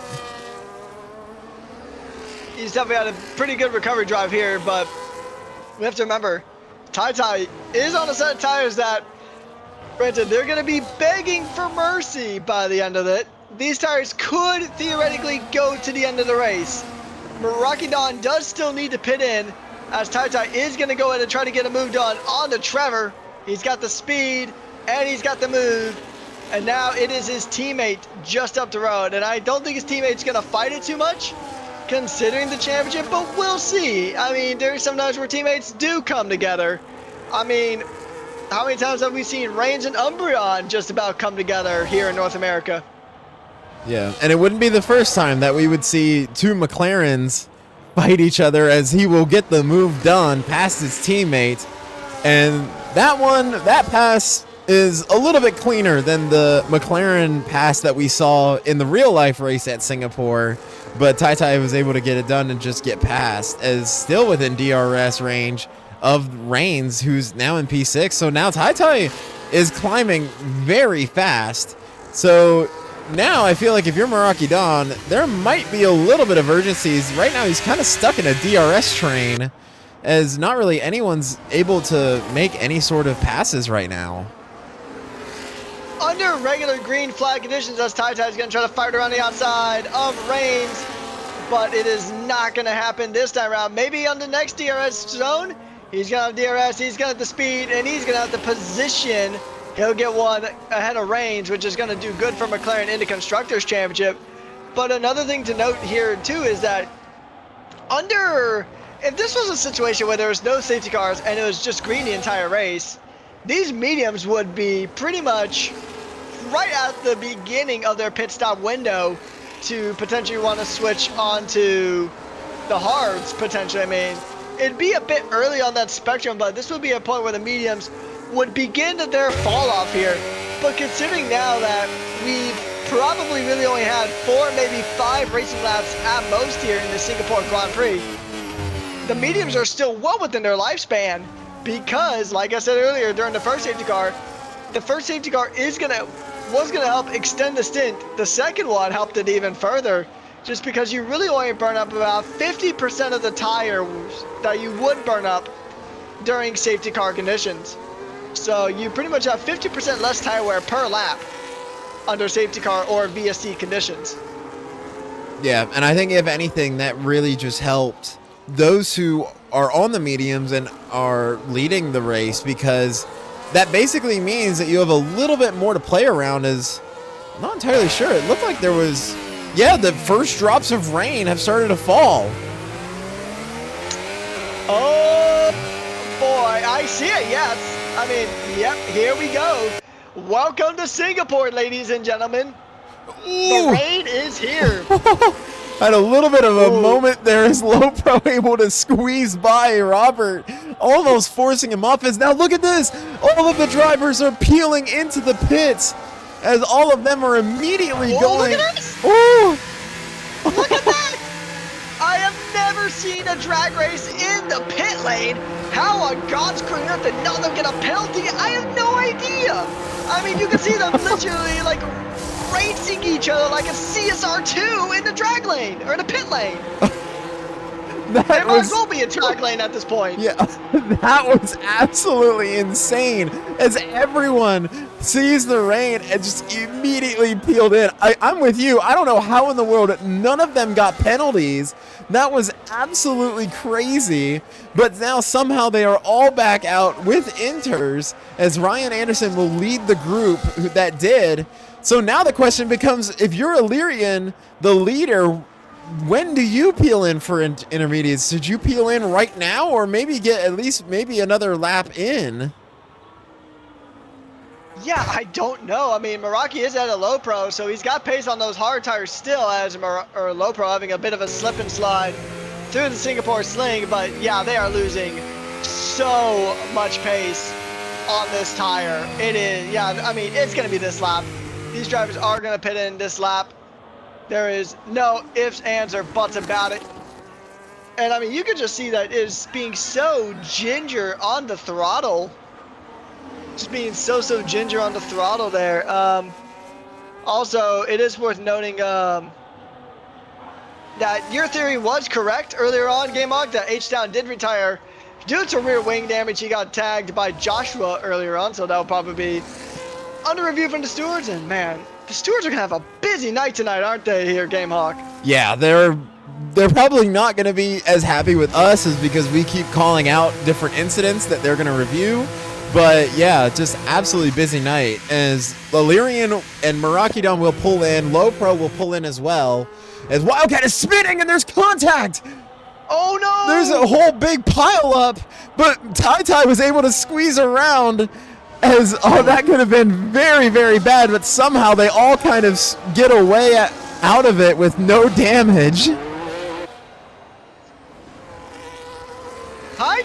I mean, if you're a Wildcat, I mean, Wildcat is just almost every incident involving TyTy that we've seen for a majority of the season has involved Wildcat. So TyTy is probably thinking like, man, this guy's my number one op, my number one, you know, generational hater right here. But Yeah, I mean, it's tricky in these conditions, right? Because we actually kind of teased earlier on that we might see rain in the race, so this order is shaken up. Sauber is in the lead of the race now with Ryan Anderson, so, and he looks like he's got some really good pace on that intermediate tire.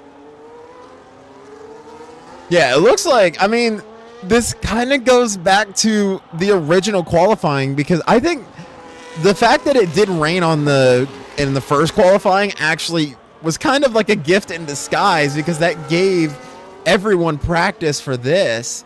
But you can see that Tai is slowly gaining in, but so far Ryan has actually been holding his pace right now, as with no DRS or really anything other than ERS to gain time. Right now Ryan Anderson is holding his ground. Yeah, I mean, I think today is just a day for drivers who aren't normally fighting at the top to fight at the top, and that's one of the beauties of Singapore, is that Singapore gives opportunities like that to some people just because it is such a tough track. Ryan Anderson in a good spot. Robert actually really benefited from that, because he's ahead of Illyrian. He's back in the P3, and he's in a fantastic spot to capitalize on the results here for Aston Martin. Yeah, absolutely. A very good way to capitalize for that because, I mean, you can see that a lot of the drivers have been slowly working their way back up because we even talked about, even though he served the qualifying ban, Barry is now up into P7 and is within a second of Illyrian. So despite even the qualifying ban, McLaren has a very, very good chance to score even more points for constructors and for individually. Oh, contact between Titan and Ryan Anderson. Limited contact going through turn number 8. Oh, and there's more. More contact. Oh, there's no. And now there's a little bit of a shove. That's definitely some frustration coming off the Kick Sauber, trying to kick Tai out of contention. And they're trying. Oh, they're so slippery out there too.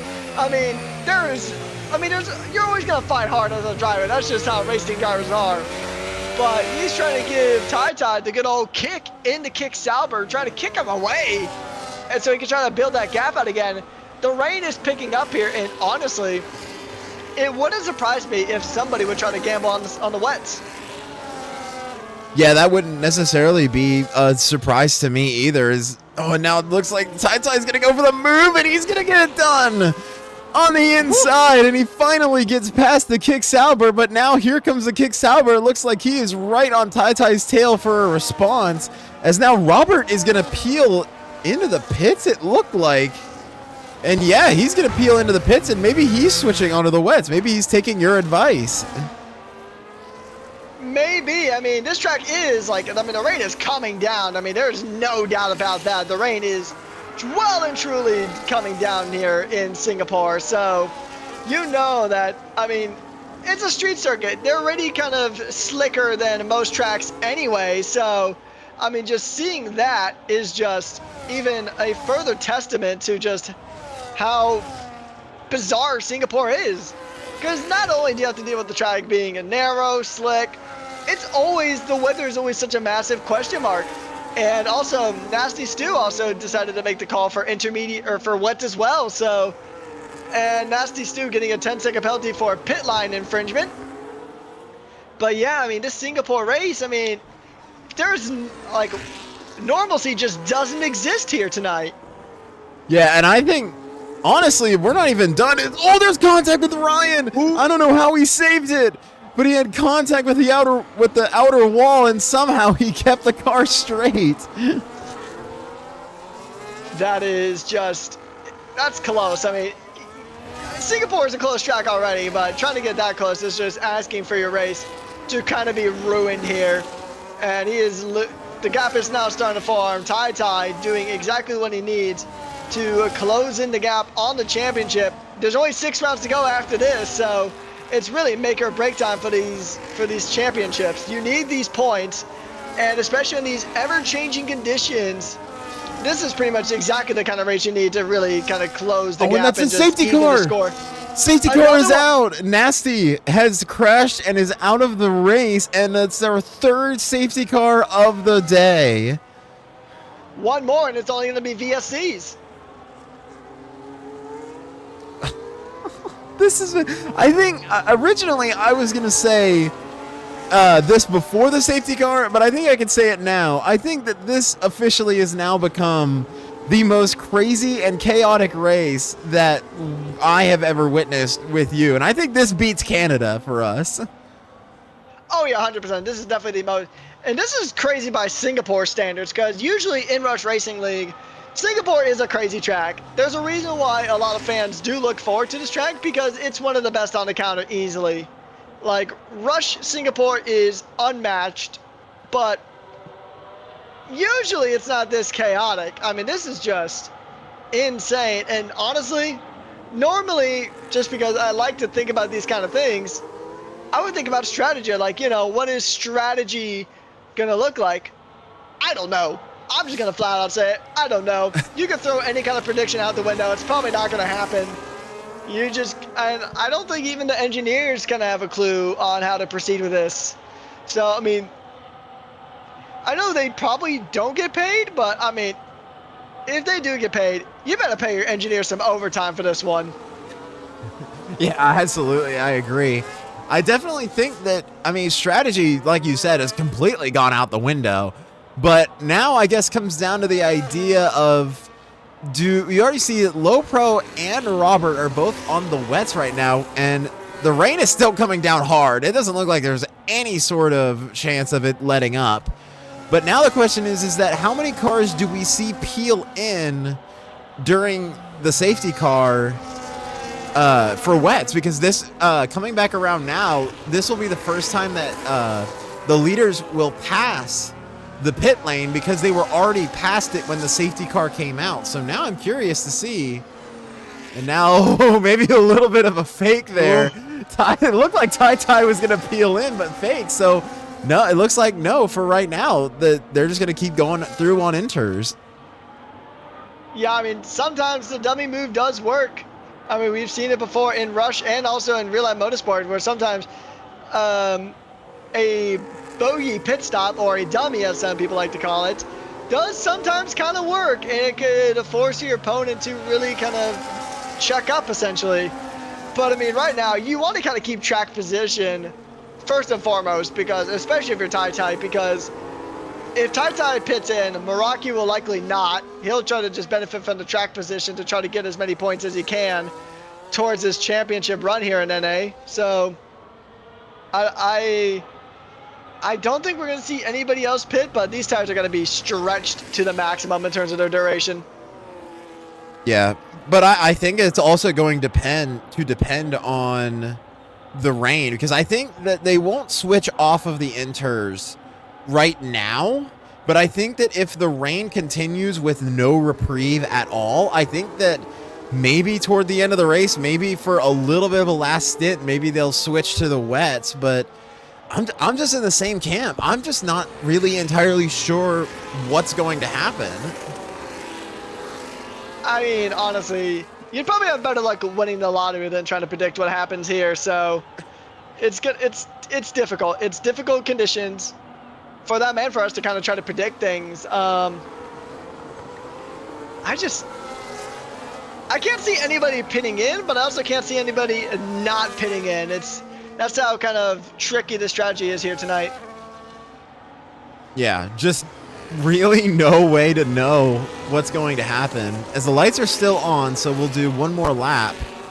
Right, at least that's what it looks like right now if the lights continue.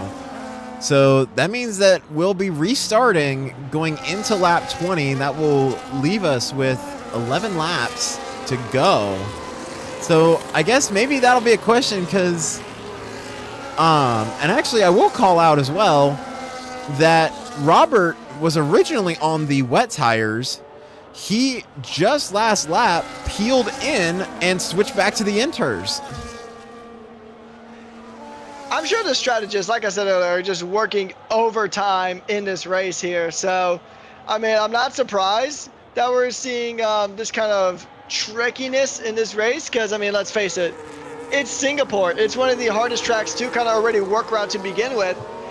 And then you throw in just a safety car number 3. There's only one more safety car that can come out, so that is some kind of information that the drivers and engineers could utilize because you can only have 4 safety cars in a race before it's just virtuals for the rest of the race. But, I mean, yeah, I'm not sure. It doesn't look like the rain has let up, so maybe some of these drivers kind of thought like, hey, you know what? The hard tire or the wet tires might have been a mistake. Yeah, and actually, I think that that's what the drivers are saying because Low Pro, who was also on the wet tires, now switches back to the intermediate. So, general consensus looks like the intermediates are the faster tire, but like you said, the intermediates are going to be struggling by the time they get to the end. So, I'm really curious to see if any of these drivers will get toward the end and then pit, but it's just a big question mark because like you said, we have one more safety car. So maybe their drivers would be banking on getting another safety car and in turn getting a free pit stop. But just this is the chaos of Singapore mixed in with the North American charm. Is that what we call it? I'm kidding, but yeah, I mean, pretty much just kind of this is on brand for Singapore and North America. So, I mean, I'd believe it, to be honest. But yeah, this is going to be a wild rest of the race. I mean, there's only going to be 20, or not 20, there's going to be about 11 laps to go when we get going. I think actually going to be about 12 laps to go, counting lap 20. Once we get going, DRS is probably not going to be enabled for the rest of the race because of the weather. So, and I think, personally, and this is the one prediction I am going to go ahead and throw, I think we're going to see Ty Ryan Anderson come to blows again. And actually, GameHawk, I'll let you take this restart. And we are already here as green flag is in the air. Ty will get at least a good bit of a launch, and it looks like he will, as now we're back under green flag racing. As you can see, everyone rushing down the front stretch, heading into turn 1. And I think he heard your prediction. Is now the Ferrari Meraki Dawn trying, but he won't be able to make the move as he was right behind the Mercedes of Trevor. And you can see everyone kind of slipping and sliding, going through these turns now at full racing speed. And it looks like Ty was able to get as good of a launch as he could to get away from Ryan Anderson. I think he heard your prediction. He heard your prediction and then said, nope, I don't want to be anywhere near Ryan when we go through this first turn. Yeah, I wouldn't be surprised, honestly. Hey, look at that, Oh! 3 wide! Meraki, Trevor, Illyrian, 3 wide, going into turn number 8. How on God's green earth did they all survive that? I have zero clue. And it just all adds to this chaotic Singapore Grand Prix. It's still 2 wide. Joshua Bear, Illyrian, side by side, going through. Bear is going to win out that engagement. He's going to hold on. But oh my, I was expecting a safety car number 4 to come out right there. I will say though, unfortunately in that engagement, Meraki Dawn did lose his end plate. And now he'll get the 3 second. He gets the 3 second penalty. So that is a killer for Meraki Dawn's race, getting the damage. But that was absolutely insane. Very rarely do you see 3 wide in Formula One, let alone at Singapore, one of the tightest circuits on the calendar.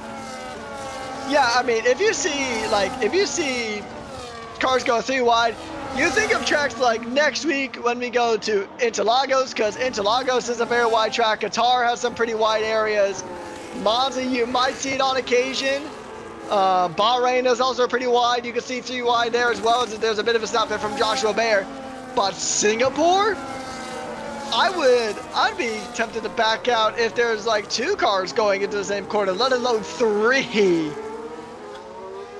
Oh, it's crazy racing here in North America.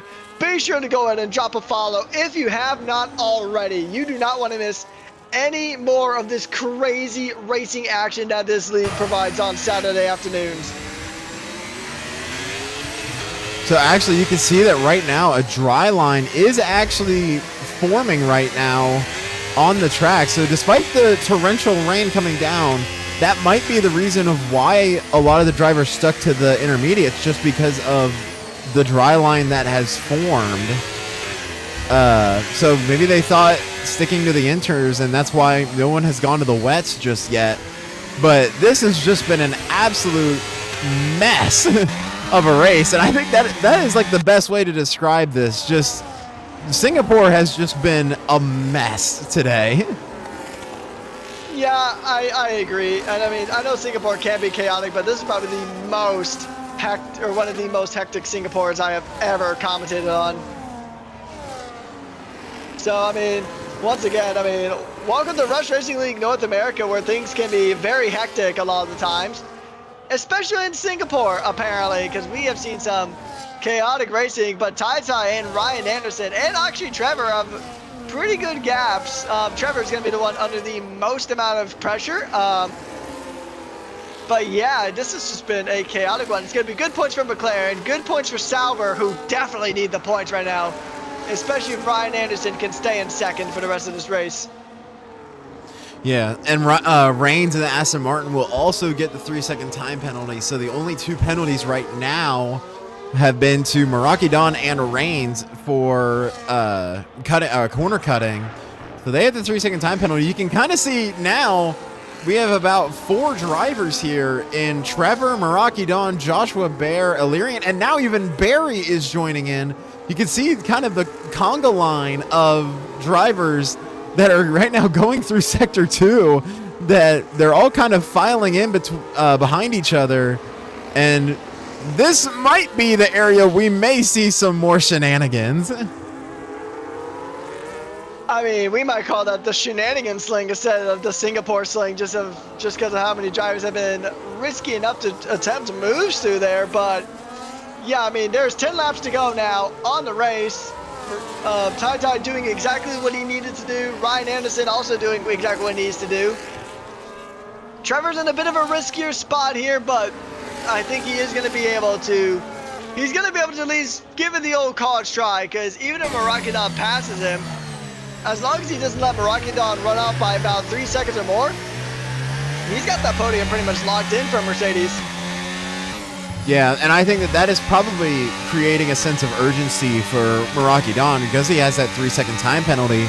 Right now, that would place him right now in P7. That would drop him. Oh, wait, there's contact between Illyrian and Joshua Bear, and Joshua Bear is going to get a 3-second time penalty.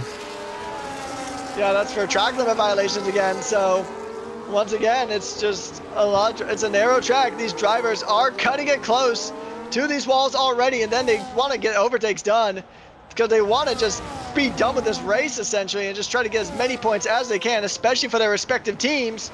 So overall, you know you're going to see some risky moves here. They are running out of laps. It has already been a long race for them. It's been a long day. They had full qualifying, and then they had a 50% race. So it's been a long afternoon for a lot of these drivers, especially with the safety cars as Joshua Bear shakes for a move, unable to get one done. But you just got to wonder how much of this might just be exhaustion. Exhaustion's got to be creeping into the mind of some of these drivers because they've been going at it for a long while. Yeah, and it's just kind of like, yeah, the exhaustion is probably going to weigh on them, but that may lead to maybe a little bit more aggression because they might just feel like, I want to just get this move done. That they might just try and press harder and harder just to try and break this sort of conga line deadlock that we've seen so far. And especially right now with Meraki Dawn and Joshua Bear, even more so because they have the time penalties. Yeah, honestly, like, I would not be surprised if some of these drivers are probably sweating buckets right now. Because I'm sweating buckets and I'm in the commentary booth. I'm not even on the track and I'm sweating buckets over here.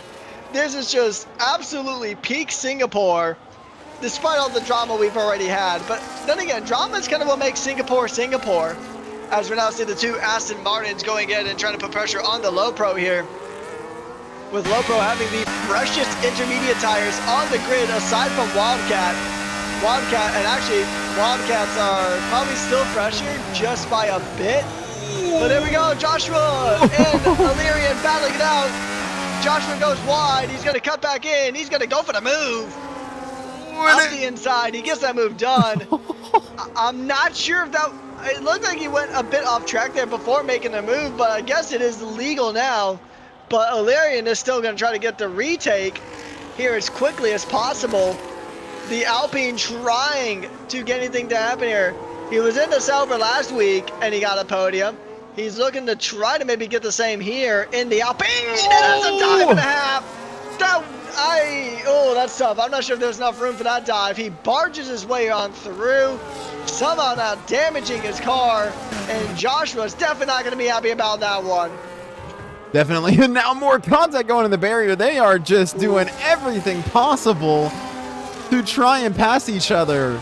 This is just like full-on bumper cars, it seems like right now.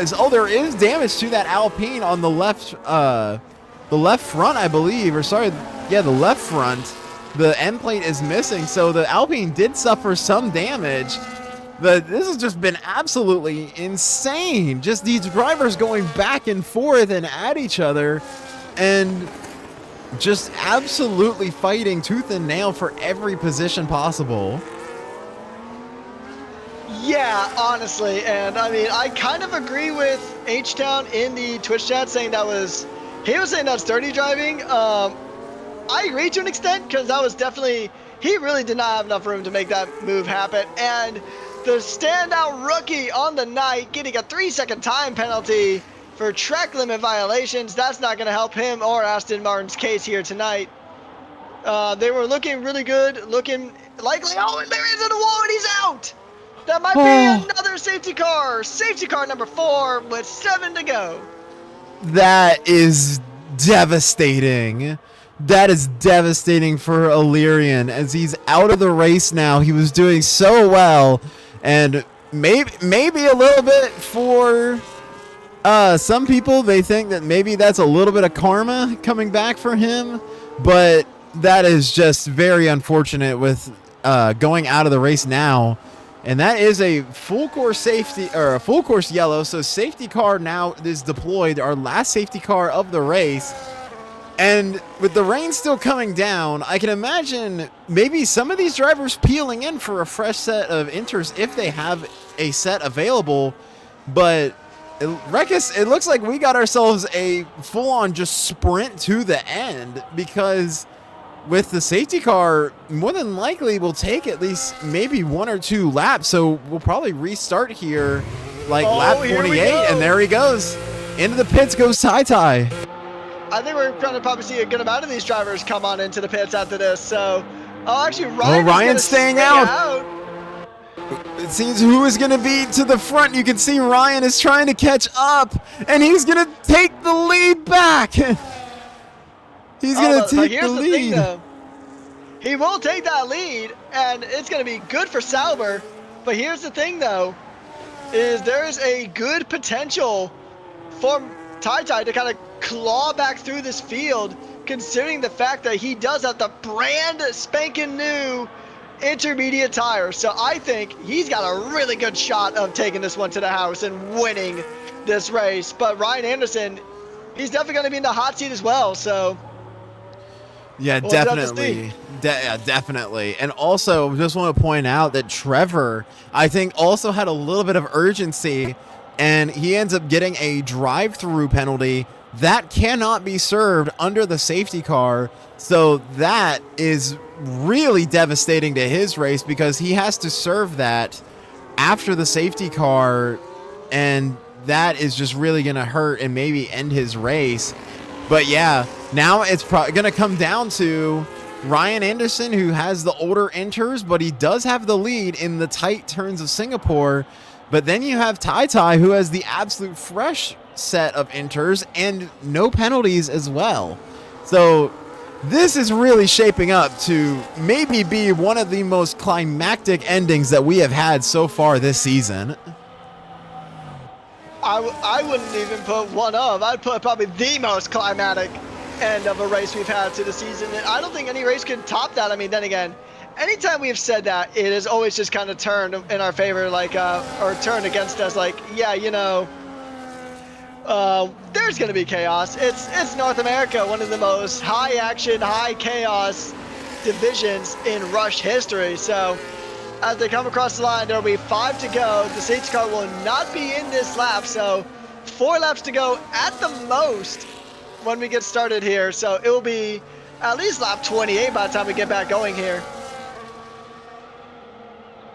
Yeah, this has just been absolute chaos. I definitely, if it didn't before, I definitely would say that this has taken the place over Canada as the most chaotic race. But I mean, I guess it makes sense. The most chaotic race ever comes to the most chaotic ending that we have ever seen. Almost storybook if you really think about it.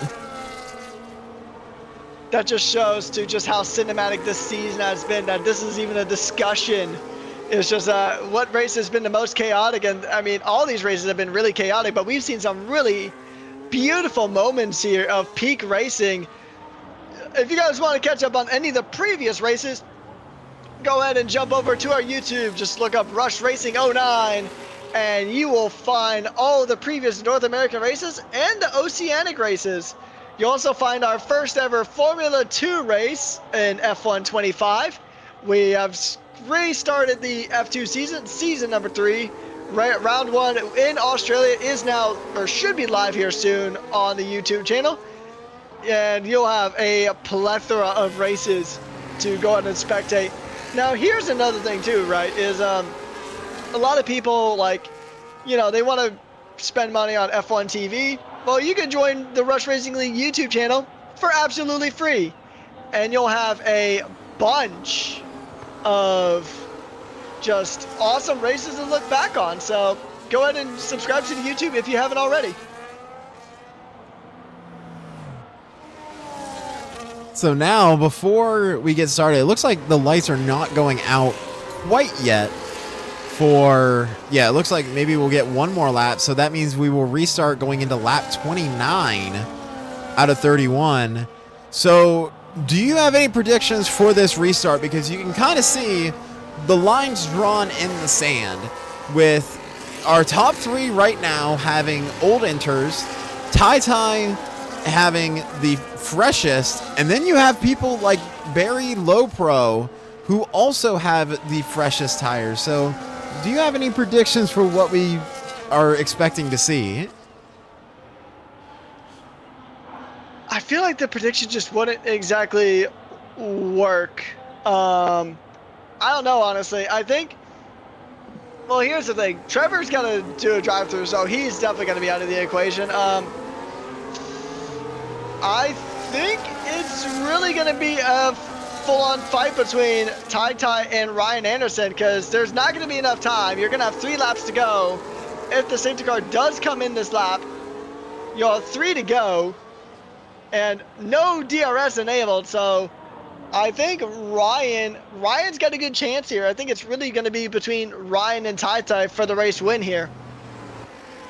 Yeah, and I think my prediction is actually agreeing with yours, that it's really going to come down to how well Ryan will defend, but I'm just interested to see where and how Tai is going to get past Meraki Dawn as championship leader. Because Meraki Dawn, yes, he has the 3-second time penalty, but he doesn't have a drive-through like Trevor. So as soon as Trevor serves that drive-through penalty, that means that Meraki Dawn moves into second, Tai moves into third. So Tai still needs to get past Meraki Dawn to try to get to Ryan Anderson. So I'm really curious to see, but I think that this restart will be the absolute clincher to see who will get the absolute best launch, as now safety car is in this lap. And yeah, it would be very interesting to see which drivers are going to get the best launches and see how much those new tires will help Tai. Indeed, we're going to find out here very, very shortly. It is going to be a mad dash to the line. It'll be 3 laps to go after the safety car, and Ryan has left the session, so we need to get him back as soon as humanly possible. I will work on that. You will have to handle the restart. Alrighty, so I will handle the restart. So now that really kind of shakes things up because now Ryan is the AI and an AI driver. The AI will take over as now we will head back to a green flag as now Ryan will lead it. Green flag is underway. Trevor is now going to try and take the provisional lead for now, and he will as the AI will fall down. So now Trevor is your current leader, but he has to serve the drive-through penalty. So now Meraki Dawn in second place, and now Tai behind. Meraki Dawn is right on Trevor's tail. So now it looks like it's going to become a battle between Meraki Dawn and Tai. And unfortunately, I don't have Ryan Anderson. So I don't have him on. He's not appearing on my list. I'll check again, but unfortunately, that might just be the end of it for Trevor. Oh, no, or sorry, not Trevor, Ryan Anderson. Yeah, I don't have him on my list. So unfortunately, unless you have him, then that's pretty much his race essentially done and dusted, unless he can add me. If he can add me really quickly, my EA is Rekka's GG. So he would have to add me really quickly to even have a chance of getting back in this race. I don't think I have him added, unfortunately, either. But right now, ooh, I got a little bit worried there looking down the grid. It looked like an Aston Martin almost crashed. But instead, we are still green flag as now this will be the interesting part. We're coming back toward the front stretch. Trevor has the drive-through penalty to serve. So now it comes down to this, and we'll see if he's going to peel in. He will not peel into the pits right now, so he still needs to serve his penalty, but he will lead the grid once again as we enter lap 30. Yeah, I mean, it is the penultimate lap here of the race, and these drivers are going to have to fight it out. Tai is pretty much, Tai is in position to win this race. He does have a penalty, but one penalty ignites this race. What? There's big contact between the two. Trevor Meraki Dawn. Oh, no, Tai! Tai into the wall as well. Tai into the wall. He doesn't have damage on that McLaren that I can see. But once again, oh no, he's got end plate damage. He's missing the front left on that McLaren, so. Oh, and now they're fighting! Granted, the Mercedes and the Ferrari, and now Tai going for the lead! What is happening right now is now Tai's going for the move on the inside, and he's going to get it done. Still side by side. Can he hold it? He will. I don't know what in the world just happened going through Sector 2, but oh my Josh goodness. having a big snap coming out of the corner exit. On the exit of turn 9, he had a massive moment there. That's going to put Robert back in. Trevor's got to drive through. He's got to serve. And then, I mean, Tai is pretty much provisionally in the race lead for the win. A big snap from him again. But, I mean, honestly, the rain is still coming down here in Singapore. It is about to be the final lap of the Grand Prix here in Singapore. It has been a hectic one. We have had 4 safety cars in this race. It has been a long night for these drivers. They want this one to be done. But now they've just got one more tour of the Marina Bay Street Circuit that they have to go through to get this done and dusted. We'll see. Trevor comes in to serve that drive-through, and now it is the final lap of the Singapore Grand Prix. Trevor falling down the order now. And now it is a 5, but there it is, 3-second time penalty. This race is on. Lopro could actually get a win here. Let's see. Lopro, he needs to make up about 1.5 seconds to negate, or just to get past all those penalties. But this race is on. As we said before, the most chaotic race of the season needs the most chaotic ending, as there is a chance that a P6 driver can win the race through penalties.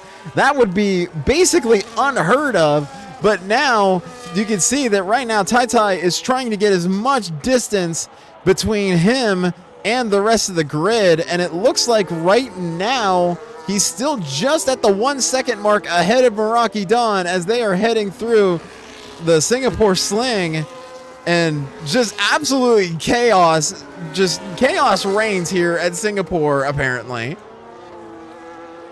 Yeah, I mean, we've seen chaotic Singapore races before, but this one takes the cake. Marakadon not There's getting. no. Oh, Oh, Low Pro's out. Low Pro is out of the race. That won't be a safety car because it is the final lap, so VSC won't be called out either. It'll just be a temporary yellow sector. But it looks like now there is nothing that can stop Tai Tai. He has been through the ringer. He suffered a lap 1 incident with his championship rival. And now, after 4 safety cars, changing weather conditions, and all sorts of drama, Tai Tai wins the Singapore Grand Prix. And Robert will get a podium on debut here in North America. Whew, what a race. Wildcat will get promoted to P4. And honestly, I think that's driver of the day material right there.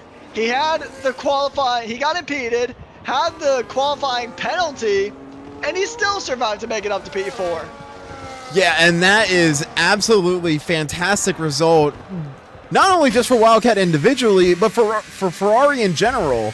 Ferrari in P2 and P4, absolutely fantastic. And I think the person, Kuzo in the chat, absolutely agree. I agree with him. A roller coaster of emotions. But right there, a roller coaster of emotions that led to Tai Tai winning it. As you can see our podium winners there. This was arguably the most hard-fought, actually inarguably the hardest-fought race of the season here in North America. I mean, this actually beats, I would say this is probably one of the hardest fought races in Rush in general. So, yeah, I'm actually really I'm curious who this game is going to give cleanest driver of the day to, because cleanest driver does get a point. We'll see who that is going to be, and that is Wildcat, actually. Wildcat, he will get the bonus point for cleanest driver, which is pretty crazy considering that he had a penalty. But now we're going to take a look at the standings here. Lyrian did get the fastest lap after all the drama, but he didn't finish, so I don't think he'll get that point. But it is Tai Tai to Meraki Don to Robert Kusnerik. And then as Wildcat, Joshua Bear, Barry FC, Ryan Anderson, Trevor, Ngai, Reigns, and Low Pro being the last drivers to not be listed as a DNF. And we have lost Illyria, Nasty Stew, H-Town, Mechanic Mercedes, and John DT. Rounding it out. So if we could have our top 3 drivers and Wildcat come into the commentary box, we'll go ahead and get a chat with them real quick. A very quick interview. We'll keep things very brief just because I know they're probably dead exhausted just like myself and GameHawk are. But GameHawk, go ahead and give us your summary of today's race. I don't know where to start with that. That is basically how I feel. Going into Singapore, I was not entirely sure what to expect, but I can certainly say this was not on my bingo card of getting 4 safety cars, starting the race dry, going into the wet conditions, just absolute chaos. And I will say though, that did not make it not entertaining. Just with everything going on, it was very, very entertaining seeing everything that was happening, from everything from the different DNFs and different incidents we had to people going 3 wide. It was just a roller coaster of emotions. Indeed. So I know for a fact we will not get Tai Tai in for the interview because he doesn't want to take part in the interview. He said it wasn't a great race for him despite the victory, which honestly, I really can't blame the drivers, to be honest. That was a long race for them. I mean, it was almost as long as a full 100% race, honestly. So I don't exactly blame anybody for wanting to go ahead and call it a night there. Let's see. Actually, you want to just go ahead and just let these drivers have the night off and just go ahead and wrap things up here? I think that they kind of deserve it after everything that they witnessed.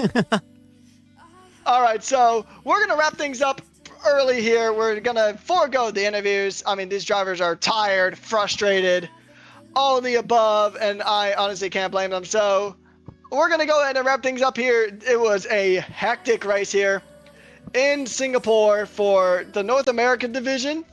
And yeah, I mean, that's pretty much it. Once again, a massive shout out to Sim Racing Center, Pagnian Sim Lab, and of course, AI369. a massive shout out to all of you in the Twitch chat supporting the drivers and also just kind of being patient with us through that very long race. So once again, on behalf of GameHawk, my name is Patrick Coleman, aka Rekus, and we have been your hosts and commentators through the Grand Prix. Tune in next week when we head to Interlagos in Sao Paulo, Brazil. Have a good night.